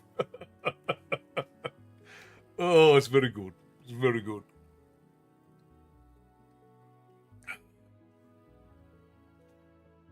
Alright, where were we? From the city came shouts of terror and anger and the sound of running feet. The flames were marching in a steady course toward the inner bailey. Their progress marked by dull explosions every few minutes as the barrels at each corner ignited. The heat could now be felt. Even upon the wall of the citadel, Arutha said, "This firestorm will suck the air right out of our lungs," Amos said. Amos nodded. "We hope so." Guy looked down a minute, revealing the depth of his fatigue. Armand designed this final plan. He's a bloody genius. Best field commander I've ever had. He was to wait until it appeared as many had entered as possible. We're going to have to attempt an escape to the mountains, so we must hurt them as much as we can. Arutha saw, behind his matter-of-fact words, the defeated look of a commander whose position is about to be lost. Arutha said, "You've conducted a masterful defense." Guy only nodded, and both Arutha and Amos knew he was silently saying, it wasn't enough. Now the first of the fleeing invaders came running toward the citadel, halting when they realized they were exposed to the view of those upon the wall. They crouched in the lee of the last building, as if waiting for some miracle to deliver them. The number of Mermandamus' soldiers fleeing the flames increased as the fire continued. It advanced through the city. The catapults continued to feed the casks of naphtha to the fire, shortening their range every second launch so as to bring the flames closer and closer to the inner bailey. Now those upon the wall of the citadel could see flames exploding upon the rooftops only half a dozen houses from the market. Then 5 houses, then 4. Shouting Moridel, goblins and humans with scatterings of trolls and giants began to fight among themselves, for as they pressed, the press of those fleeing impossible heat continued. More and more were being pushed into the open. Guy said to Amos, "Order the archers to open fire." Amos shouted the command, and the Armangarian archers began to fire. Arutha watched in stunned amazement. "This isn't warfare," he said softly. "Slaughter." The invaders were so crowded together at the edge of the market that any arrow that reached them struck someone. They were falling over dead as they were continuously pushed from behind. More casks of oil were thrown, and the flames continued their inexorable march toward the citadel. Arutha held up his hand, for the light of the conflagration was now near blinding to look at, and the heat was becoming uncomfortable. He realized how devastating it must be for those creatures at the edge of the market who were standing 100 yards closer. Then more barrels exploded, and with shrieks and cries there was a general break for the citadel. Many of those who raced across the bailey were shot down, but some number of them dove into the moat. Those wearing chainmail sank as they vainly tried to remove armor. Underwater, and even some in leather sank. But many cleared the surface, paddling about like dogs. Arutha judged a full 2,000 dead lay in the clear view. Another 4,000 or 5,000 must have perished in the city. The Armangarian bowmen were beginning to tire so much they could hardly hit targets clearly outlined against the flames. Then Guy said, "Open the pipes!"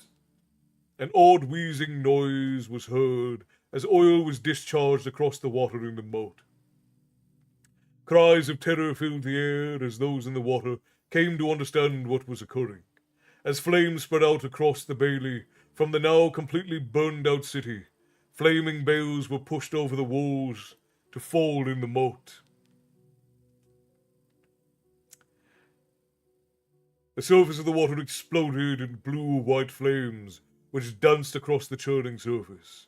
Quickly the shrieks diminished, until at last it was over. Arutha and the others were forced to pull back from the wall as the waves of heat rose from the moat. When the flames burned out, he glanced down and saw black husks floating in the moat. He felt ill and saw his feelings were reflected in Guy's expression. Amos only looked on grimly. While the city burned out of control, Guy said, "I feel I need a drink. Come along. We only have a few more hours." Without words, Amos and Arutha followed the protector of a dying city toward the inner building of the citadel. Guy drained his flagon, then pointed to the map on the table.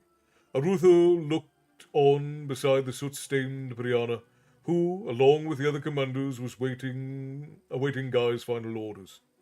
Jimmy and Locklear had come from their last duty station and were standing at Arutha's side. Even inside the council chamber, they could feel the heat from the continuing fire of the catapults pouring more naphtha into the blaze. Whatever part of Myrmidamis's army had escaped the trap was being forced to wait outside the outer wall by an inferno. Here, said the Protector, indicating one of the several green spots on the map. Are where the horses are hidden, he said to Arutha. They were moved out of the city during the second phase of the evacuation. He addressed the entire company. We don't know if the goblins have stumbled across any or all of them, but we hope several have remained safe. I think they assumed we had pulled back behind our redoubts up there at last, and felt no need to stay vigilant behind us. The secret tunnel out of the city is still secure. Only one of the Dark Brothers has come remotely near it, and they were observed to have walked away without investigating the area. The general order is as follows.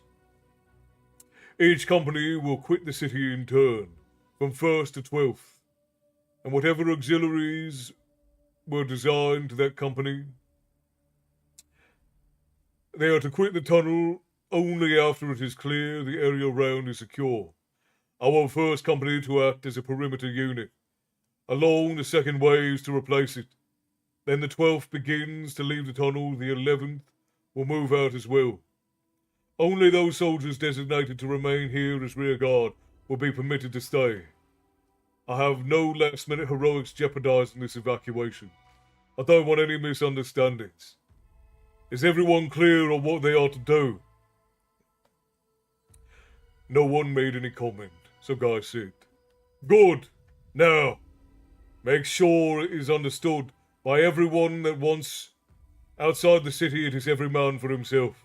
I want as many to reach Yabon as possible. With cold anger in his voice, he said, Someday we shall rebuild Armangar. He paused, as if the words were difficult. Begin final phase of evacuation. The commanders left the room and Arutha said, When do you leave? Guy said, Last, of course. Arutha looked at Amos, who nodded. Do you mind if I stay with you? Guy looked surprised. I was going to suggest that you go with the second company. First may find surprises, and the later ones may run into reinforcements called into the mountains.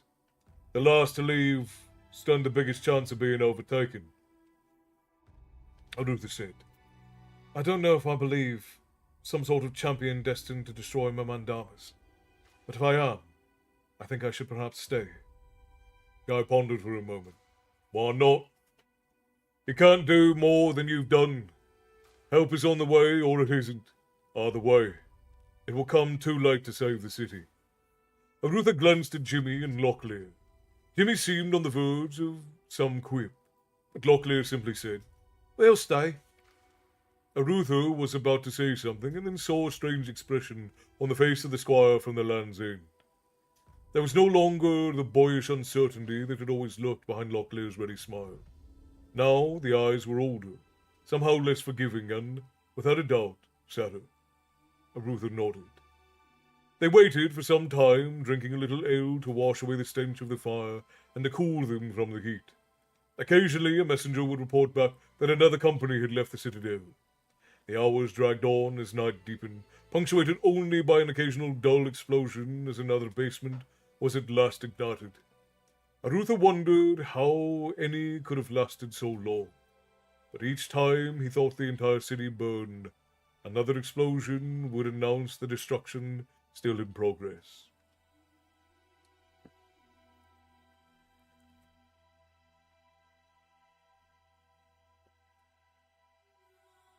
Yeah, that's true, Jalen. That's true.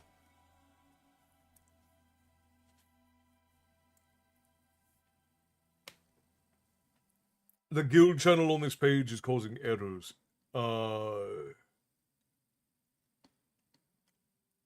Is the guild? I assume the guild invite still pops up. I'll take care of it. I forgot to remove it. That's my fault.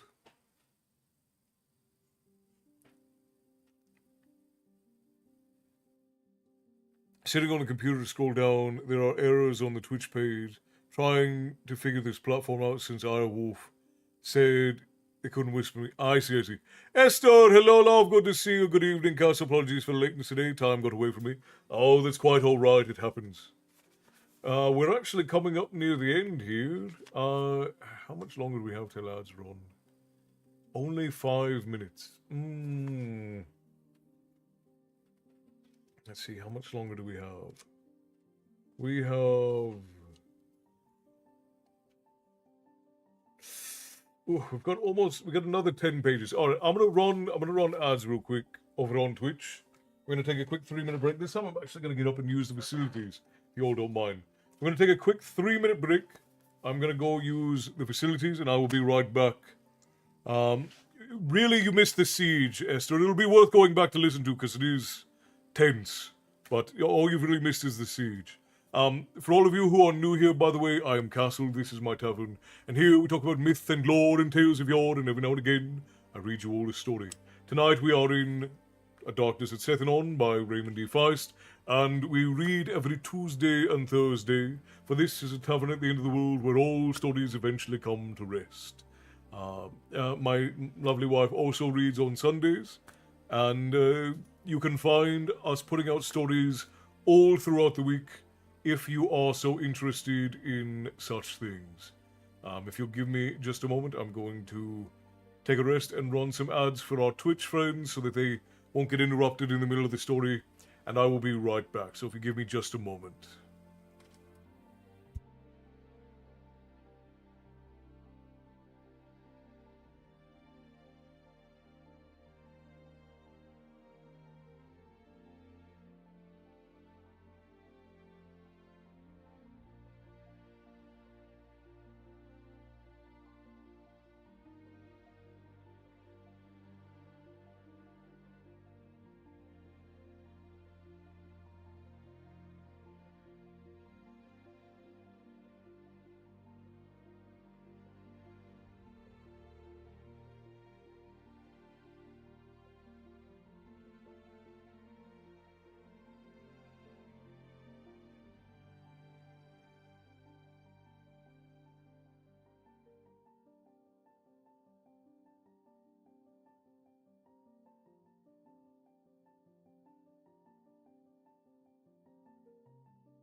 Jalen, if you have to head out and go to sleep, I absolutely understand. I need to take my leave for the night. Pleasure as always, Castle. Thank you for the stories. Rest well, Tavern family. Rest well, Frost. I appreciate you, my friend. May you have a wonderful night, and I hope you have a good day at work tomorrow. Jalen, good luck at school tomorrow. I hope you do well. I hope you get good grades. I hope you learn a lot. But for anybody who has to head out, good night, my friend. We've only got about 30 more minutes of story left. And then we'll do a couple songs at the end. Ace, hello, hello.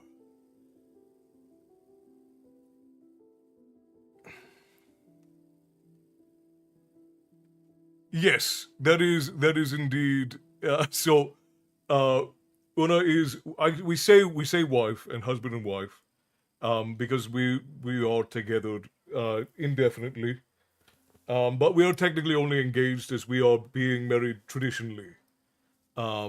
So for simplicity, we usually say husband and wife, just because we're neither one of us is going anywhere.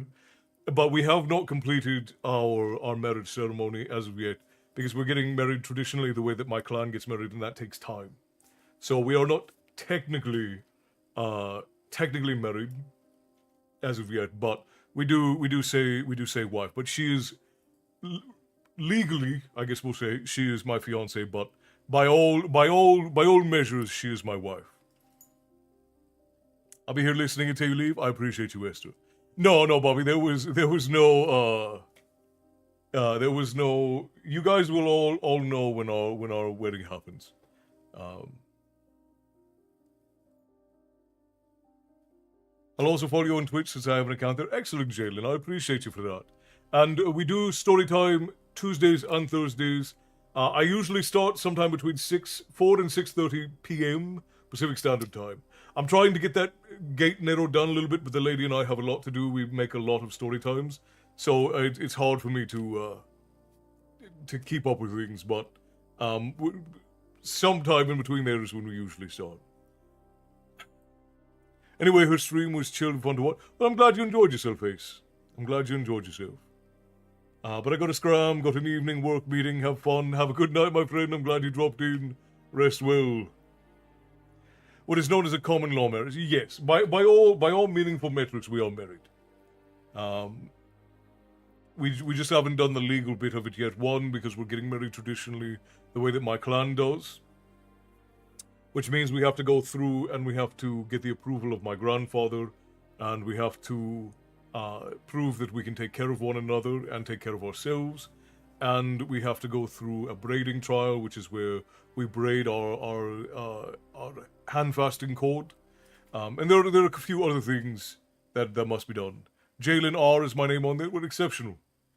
I appreciate you, Jalen. You've been absolutely lovely. I hope we'll get to see you for more story times. You've been a joy and a pleasure.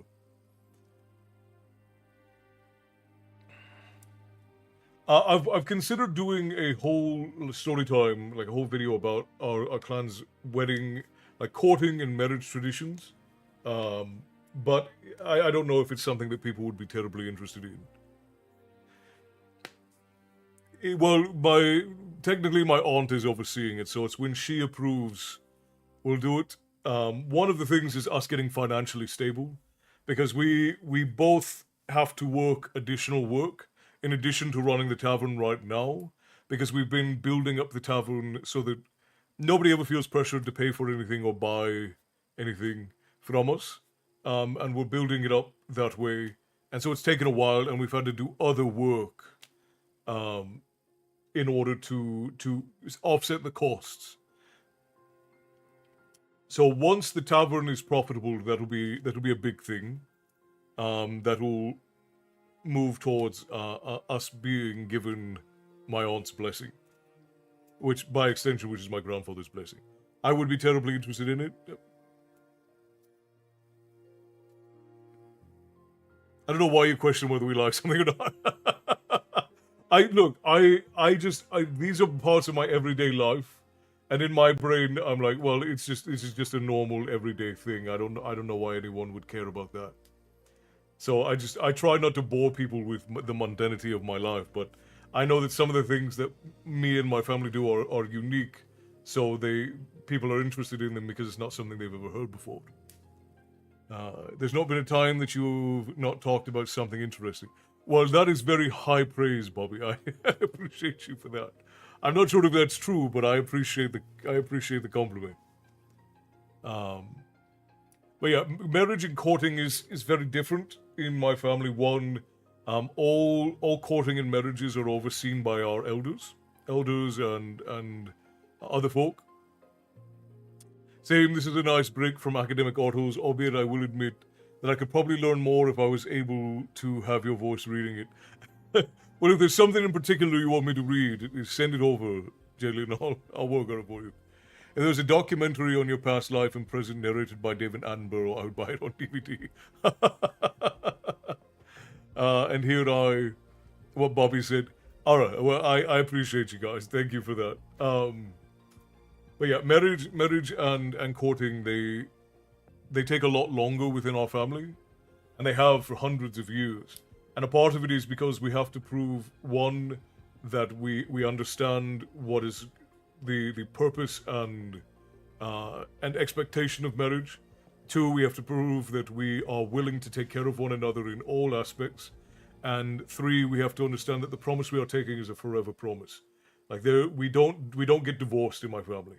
I don't think we've ever had a divorce really, and as of present, none of my aunts or uncles have ever been divorced. So, and here I'm not looking for my family's blessing due to the issues. Well, and I'm not saying everybody should go to our family specifically. We have standards that have to be met. Like you have to meet a standard to be considered an adult. You have to meet a standard to be considered ready to court. You have to meet a standard to be considered ready to be engaged. You have to meet a standard to be ready to be married. You have to meet a standard to be ready for children. These are things that we grow up with, learning that you have to learn to be a good friend. You have to learn to be a good brother or sister. You have to learn to be a good child. You have to learn to be a good adult. You have to learn to be a good spouse. You have to learn to be a good mother or father. These are skills. You're not just innately a good friend. You're not just innately a good father. You're not just innately a good child. You have to learn these things. And so we learn those skills before we undertake the process of having to use them. I'm excited to sit back and absorb everything about your clan. It's fascinating how the marriages are arranged. Yeah, and it is sort of like an arranged marriage. All of my uncles had arranged marriages. My grandfather married off all of his sons into prominent as pure a bloodline into the prominent Irish families as he could. So the big old families of Ireland.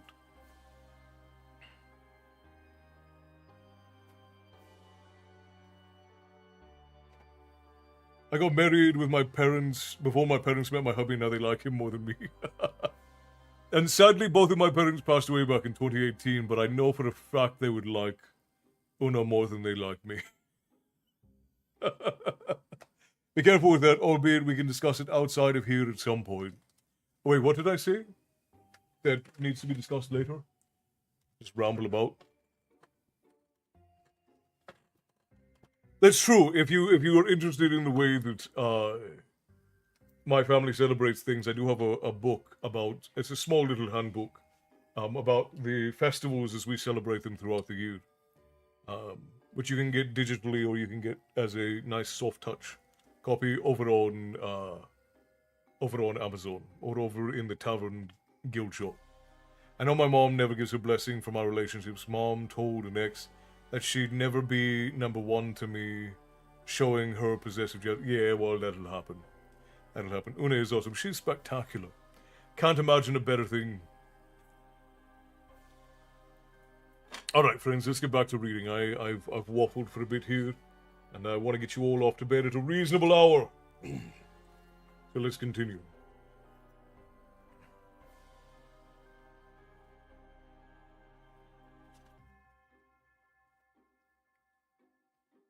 When the 7th Company had been reported safely away, a soldier entered the room. He was dressed in leather, but it was clear he was an auxiliary. One of the herders or farmers. His red hair was tied back, falling past his shoulders, and his face was covered in a full red beard. Protector! Come and see this! Guy and the others hurried out after the warrior to a window along the hall. Looking over the burning city, the insane inferno had subsided, but fires still burned out of control throughout the city. It was supposed that it would be another hour before Mermandamus could send more soldiers in to make their way along the gutted streets, but now it seemed they had misjudged. Between the still burning buildings near the market, figures could be seen moving toward the citadel. Guy quit the balcony, hurrying towards the wall, and when he reached it, he could see a company of soldiers in black silhouette against the flame. They moved at a slow pace, as if they were being careful to stay within a clearly defined area. While they watched, another courier reported that the 8th Company was beginning to move out of the citadel. The approaching figures came to the edge of the outer bailey, and Guy swore. Large companies of goblins stood within protective fields, invisible except for an occasional glint of reflected light upon the surface. Mermandamus came riding into view. Jimmy said, "What is he?"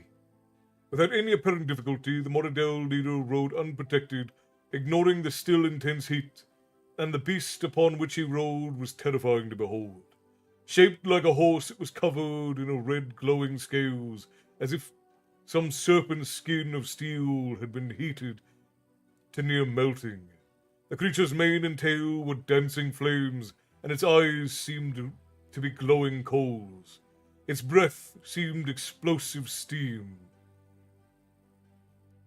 "A demon steed," said Arutha. "The legend. It's a mount that only a demon may ride." The creature reared, and Mermandamus pulled out his sword and waved it. And before the first companies of his army and a black something came into existence. It was an inky darkness that obliterated light. It formed a pool of the stones of the bailey, flowing like quicksilver, then it ceased movement, forming a rectangle. After a moment, it was apparent that to those on the citadel wall that it had become a 10-foot wide platform of jet blackness. Then it slowly rose foot by foot, forming an ebon ramp above the moat. A piece of blackness broke away from the base of the ramp and flowed a short distance from the rising bridge. It stabilized onto another block and began to grow. Another bridge began to form from it. After another wait, a third, then a fourth span began to form, and Guy said, "Damn! He fashioned some sort of bridge to the wall."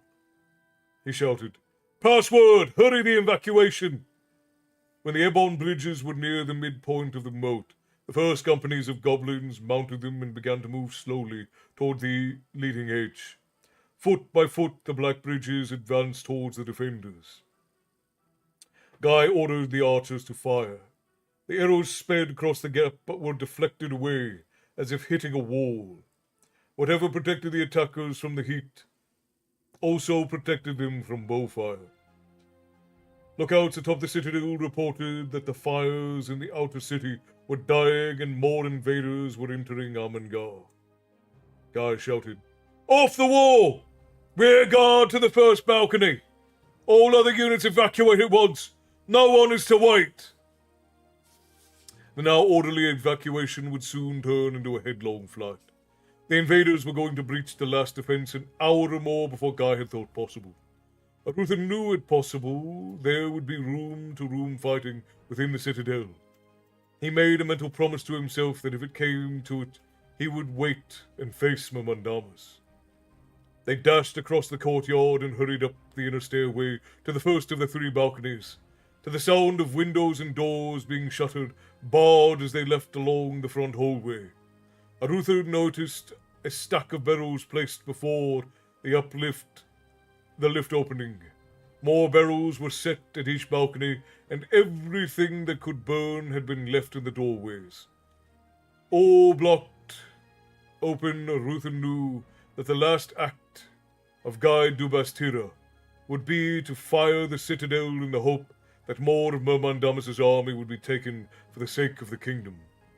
Arutha hoped there was some limit to Myrmidamis's ability to shield the soldiers from fire. Soldiers came running down the hall, smashing odd-looking panels in the walls, covered by simple boards, painted to match the white stone. Behind, black holes could be seen. The faint odor of naphtha could be detected as the breeze from the open bolt hole pushed the pungent fumes up from the vents. As they walked out upon the balcony, Amos noticed Arutha looking back. They run from the basement to the roof. More air to feed the flames. Arutha nodded and watched as Myrmidamis's first wave breasted the wall to the citadel. As soon as they stepped upon the wall, the field about them vanished, and they spread out. Ducking for cover as the archers upon the balcony opened fire, the catapults were useless for the range was too short. But a dozen ballista, looking like giant crossbows, hurled huge spear-like missiles at the foemen. Guy ordered the ballista crews to quit the balcony. Guy watched as his bowmen held the invaders at bay. Arutha knew he counted every minute. For each passed, another dozen of his people were leaving the city. Behind the advancing goblins, more could be heard scaling the walls. Myrmidamis's soldiers overran the gatehouse, extended the bridge, and opened the gate. An army came flooding in. The fires in the city were dying, so more companies of invaders were rapidly approaching the citadel. At last, Guy shouted, "It's over! Everyone to the tunnel!" Each bowman took one last shot, then all turned and fled inside, true to his word. Guy waited until everyone else was inside before he came in, bolting the last door behind. Shutters covered every window in the balcony. The sound of pounding came from below as the invaders struggled with the bolted doors to the courtyard. "The lift is rigged," shouted Amos. "We'll have to take the stairs." They rounded the corner into another corridor and slammed a barred door, then ran down a narrow flight of stairs. At the bottom they reached a huge cavern. Every one of the special lanterns had been lit, illuminating the cavern with ghostly light. Arutha's eyes smarted from the sting of fumes, stirred up by the breeze of a dozen bolt-hole tunnels. Where the last of the reserve company was entering, Guy and the others ran toward the door and had to halt, for the tunnel could accommodate only two abreast. From above came the sound of shouting and pounding on the door at the top of the stairs. Again, Guy insisted on being last to enter and closed the door behind, placing a huge iron bar across it. They should take a few minutes to get past. As he turned to flee up the tunnel, he said to Arutha, "Pray none of those bastards brings a torch into that cavern before we clear the tunnel." They hurried along, closing several intervening doors, each being locked by the protector. At last they reached the end of the tunnel and Arutha entered a large cavern. A short way off, the yawning mouth of the cave revealed night. As Guy bolted the last door, a dozen bowmen of the rear guard remained ready against the possibility of the protectors having been overtaken. Another 3 or 4 dozen soldiers were moving off, attempting to wait a minute or so before leaving, so that each group of men might not stumble upon the heels of those before.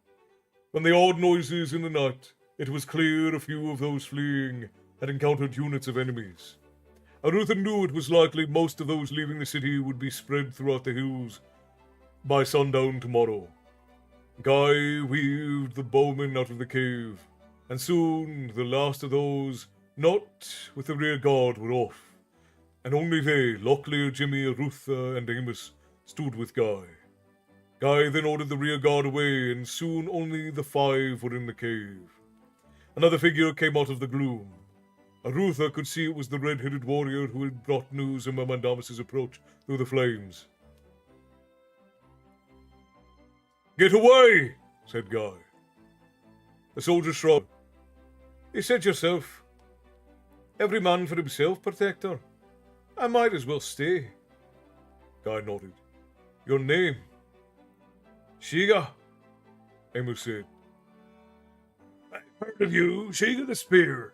Won the Midsummer's Games last year. The man shrugged. The guy said, Did you see Desivni?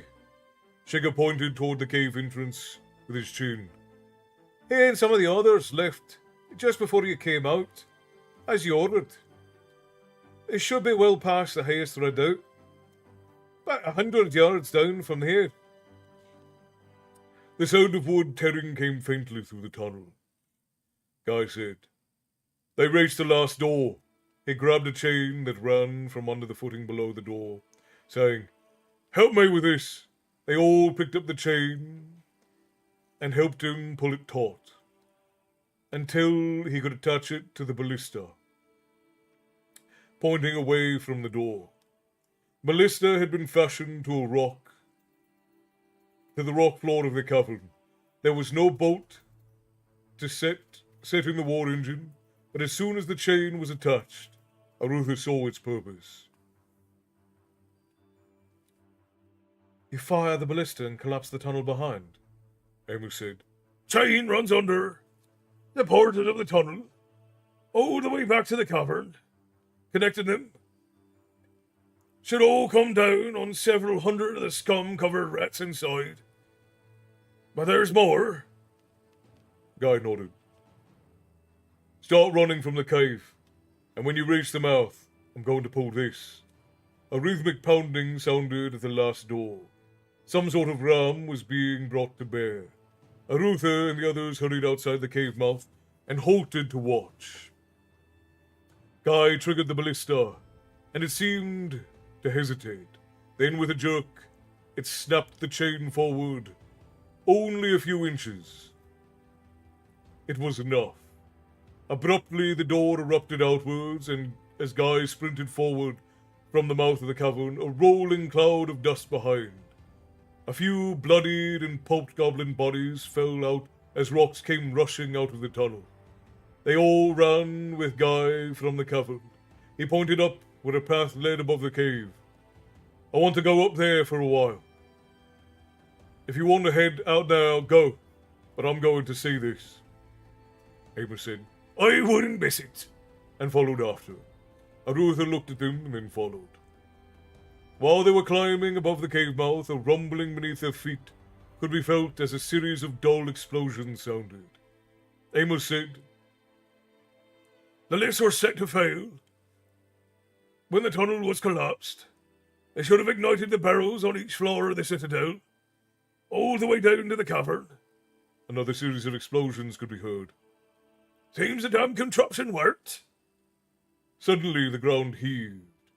A sound like the heavens opening rang in their ears as they were slammed to the earth. With a concussion of enormous power stunned them all for a moment.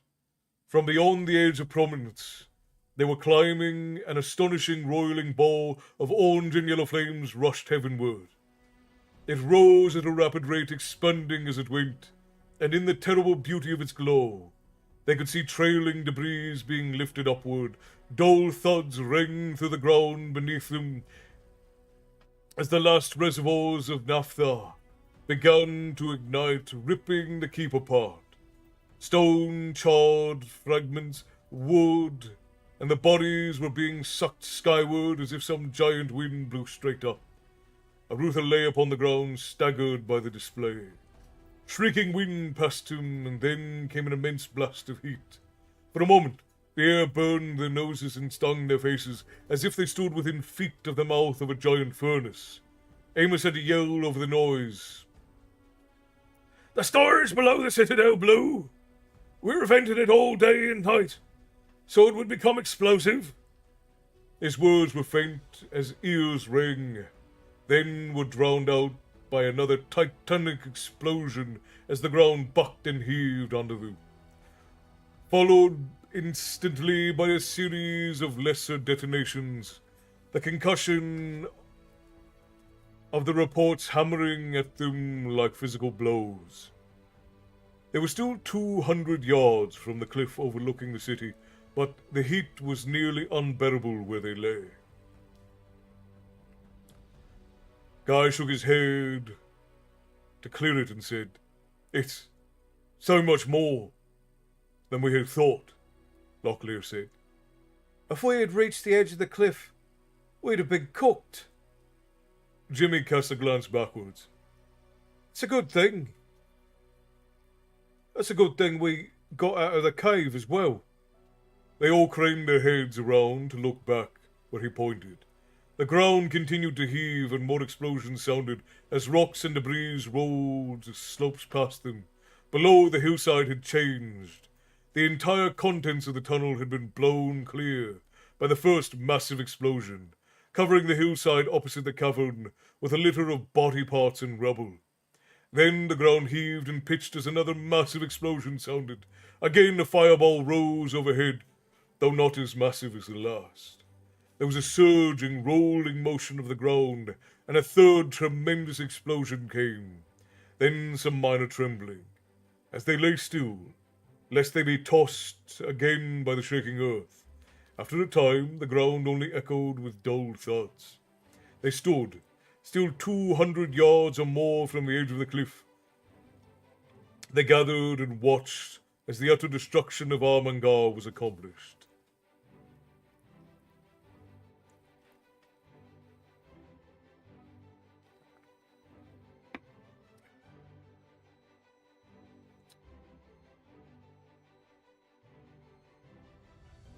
It was only a few terrible moments of... It is only a few terrible moments the home of people, the center of their culture, had been swept away. It was an obliteration unmatched in the annals of Midkemian warfare. Guy watched the angry, glowing sky. He attempted to walk closer to the cliff edge, but the heat, an almost visible curtain of superheated air, rising before the cliff face forced him back. For a moment he stood, as if resolving to brave the inferno and glimpse the remains of his city, but then he relented. Nothing could have survived that explosion, said Arutha. Every goblin and dark brother between the citadel and the city. Wall must have been killed. Amos said. Maybe his bastardness got caught with his pants down. I'd love to think he had a limit of how much magic he could handle. Arutha said. His soldiers may have died, but I think he will somehow escape. I don't think that beast he rode minded the fire. Jimmy said. Look! And he pointed skyward. The cloud of smoke hung above them was glowing red. From the reflected light of the fire below them, a giant column of flame still rose towards the heaven.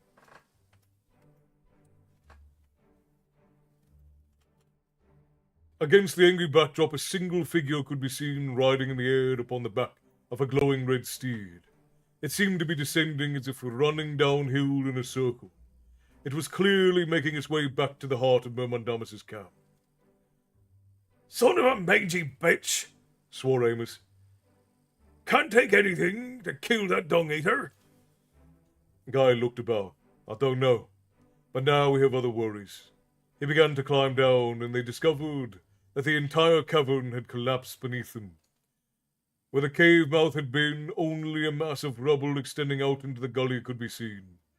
They picked their way through the debris, passing beyond several collapsed stone redoubts that had protected the city from attack from above, and at last reached the wash leading down into a canyon where the horses were hidden. Guy said, First, 4 or 5 canyons will have been picked clean by those first to flee. If we're to find mounts, we must look farther out. Arutha nodded. Still, we have a choice. West toward Yabon, or east towards High Castle. Toward Yabon, answered Guy. If help's coming, we have a chance of meeting it along the road. He scanned the area, looking for some sign which was most likely a direction to travel. Whatever units Myrmidamis's had up here would likely be disorganized by now. We may yet get free of them. Amos chuckled. Even his large companies would be reluctant to stand in the way of a rout army. This isn't exactly healthy. And Guy said, Still, if they find themselves cornered, they'll fight like the rats they are. And the first lot, there'll be thousands of reinforcements up here. We have only a few hours at best to get away. The sound of movement from the canyon caused all to draw weapons and move back into the little shelter that was provided by the fallen rocks. Guy signaled for everyone to be ready. They waited silently for around the corner a figure emerged. Guy sprang forward, halting a blow in midair. Brianna! The commander of the 3rd Company looked slightly dazed, blood flowing from a cut upon her temple. Seeing Guy, she relaxed. Protector, she said with relief. We were forced to turn back. There was a patrol of trolls at the lower end of the canyon who were attempting to flee back to their own lines. We seemed to be fighting to get past each other, then the explosion. We were showered with rocks. I don't know what happened to the trolls. I think they fled. She pointed to her bleeding forehead. Some of us were hurt. Who's with you? He asked. Arutha stepped forward as Brianna shook her head to clear it, then motioned, and into the glow from the conflagration, in the city came 2 more guards, one obviously wounded, and a dozen or more children. With wide, startled eyes, they regarded Arutha, Guy, and the others. Brianna said, They had been trapped in a drove by some dark brothers. Some of my soldiers killed the brothers, but we were separated. We've been finding stragglers for the last hour. Guy counted. 16. He turned to Arutha. What do we do now? Arutha said, Every man for himself or not. We cannot leave them. And was turned, altered by some approaching sound. Whatever we do, we best do it somewhere else. Come along. Guy pointed over the rim of the draw, and he and the others began to help the children climb. Soon they were all above the canyon rim and moving off towards the west. Arutha was the last to reach the rim, and as the others vanished out of sight, he dropped to his knees behind the outcropping of rock. Into view came a company of goblins, moving cautiously, as if expecting attack at every turn while they attempted to return safely from the lines. From their bloodied appearance, it was clear that they were already encountered some elements of the Armangarian route. Arutha waited until he was sure the children were safely along, then took a rock and heaved it as far past the goblins as possible. The stone sped unobserved through the dark and clattered behind them. The goblins spun around and hurried along as if fearing attack from behind. Arutha ducked along the ridge, running in a crouch, then jumped up to the next trail. Soon he overtook the last of their party, the man called Shiga, acting as the rear guard. Shiga motioned with his head, and Arutha whispered, Goblins. The spearmen nodded, and they moved down the trail, following the band of tiny fugitives. And so ends chapter 14 of A Darkness at Sethanon. Going late tonight. Hello, everyone. Yes, we're actually just finishing. I don't even think we're out of time for songs tonight. Maybe one song. Maybe one. Rain Neko, thank you for the follow. Welcome into the tavern. So very glad that you could join us. Ruby Youngerman. Or Rube Youngerman. Thank you for the follow over on TikTok. For any of you who have followed, who are here with us for Storytime, I am Castle. This is my tavern. You have marked us on your map now, so you can come back for myth and lore and tales of yore. Sounds like a cross between Minas Tirith and the town of Lakeland. Again, there's a lot of inspiration in there. I was expecting rock, paper, scissors with that choice, right? But Rain Neko, thank you for the follow on Rube Youngerman. Welcome to the tavern. We do this every Tuesday and Thursday, and then we do Storytime with the Lady of the Tavern on Sunday. Look at that. Look at how much we piled out. We're piling through this book. We did 30 pages with that round. That was very long. Sorry about editing, but I am getting really annoyed with the edits a bit, and I don't get why. Editing is a very frustrating process, Matty. It was a hell of a chapter, Esther. It was very intense. We'll say that. Very intense. Christy, hello. Yes, we are going a bit late tonight, but we're about to finish up here in just a moment. At least he's not falling asleep too early, at least. Okay, alright. Just want to make sure I didn't miss anyone. Bear, thank you for the bits, brother. Tips to the top keeper always appreciated. Thank you kindly. Cassie, I have to go to sleep now. Good night. Catch you next time for story time. Good night, Cassie. Rest well. And I thought Jalen was supposed to also be asleep at this point, but I've fallen asleep a few times. Yeah, that was a crazy amount of reading. We got a lot done. At that rate, we're going to definitely finish by the end of January, to be sure. The visuals from it is absolutely incredibly well done. Definitely one of the best chapters we've read so far. That was intense. It's hard to write good action sequences, but oh boy, did he manage to do it. All right, I think we can do one song, because my voice is worn out from that chapter, that's for sure. And I'm going to let the lady pick it. Yeah, what song should we do? Well, it might also be that you're slaying your darlings, Matty. My mind fell asleep a few hours ago while I was still at work. Fair enough. It went sideways and someone lost the map on the way. Yeah. You lost it on the way to going to sleep, Jalen? Is that what happened?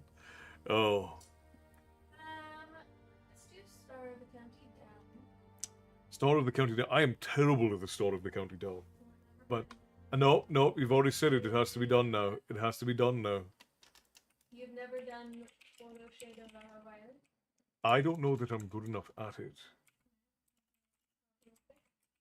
Scarborough Fair, I'm pretty alright at.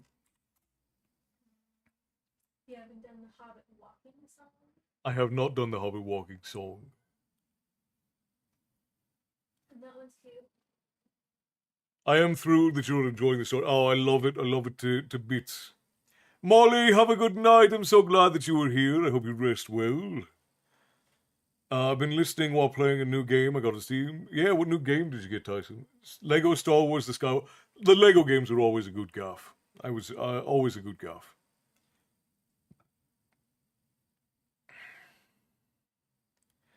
Yeah, I would say just make sure everything flows well, and if you are going to have a professional editor look at them, let the editor tell you what's necessary and unnecessary, unless you know for sure it's unnecessary. Fabledom. I don't think I've ever heard of Fabledom. I'll do Start of the County Down though. That's fine. Because let's see, it's near Bembridge Town in the County Down one evening last July. Down a bothering green came a sweet Colleen, and she smiled as she passed me by. She looked so neat from her two bare feet to the sheen of her nut brown hair. She's such a coaxing elf, had to shake myself to be sure I was standing there. That's about the tune, right? From Banshee Bay to Derry Quay, from Galway to Dublin town, no maid I've seen like the fair Colleen that I met in the county down. As she onward sped, I shook my head, and I gazed with a feeling care. As I said, says I, to a passer-by, who's the maid with the nut-brown hair? He smiled at me, and with pride says he, she's the gem of old Ireland's crown.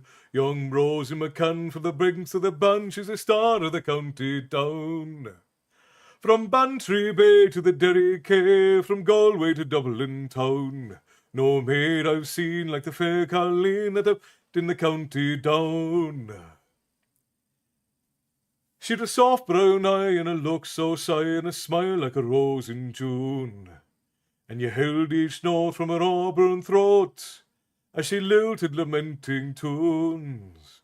At the pattern dance you'd be in a trance as she skipped through a jig or a reel. When her eyes she'd roll, she'd shift your soul, and your heart she would likely steal. I need to learn the lyrics of this better.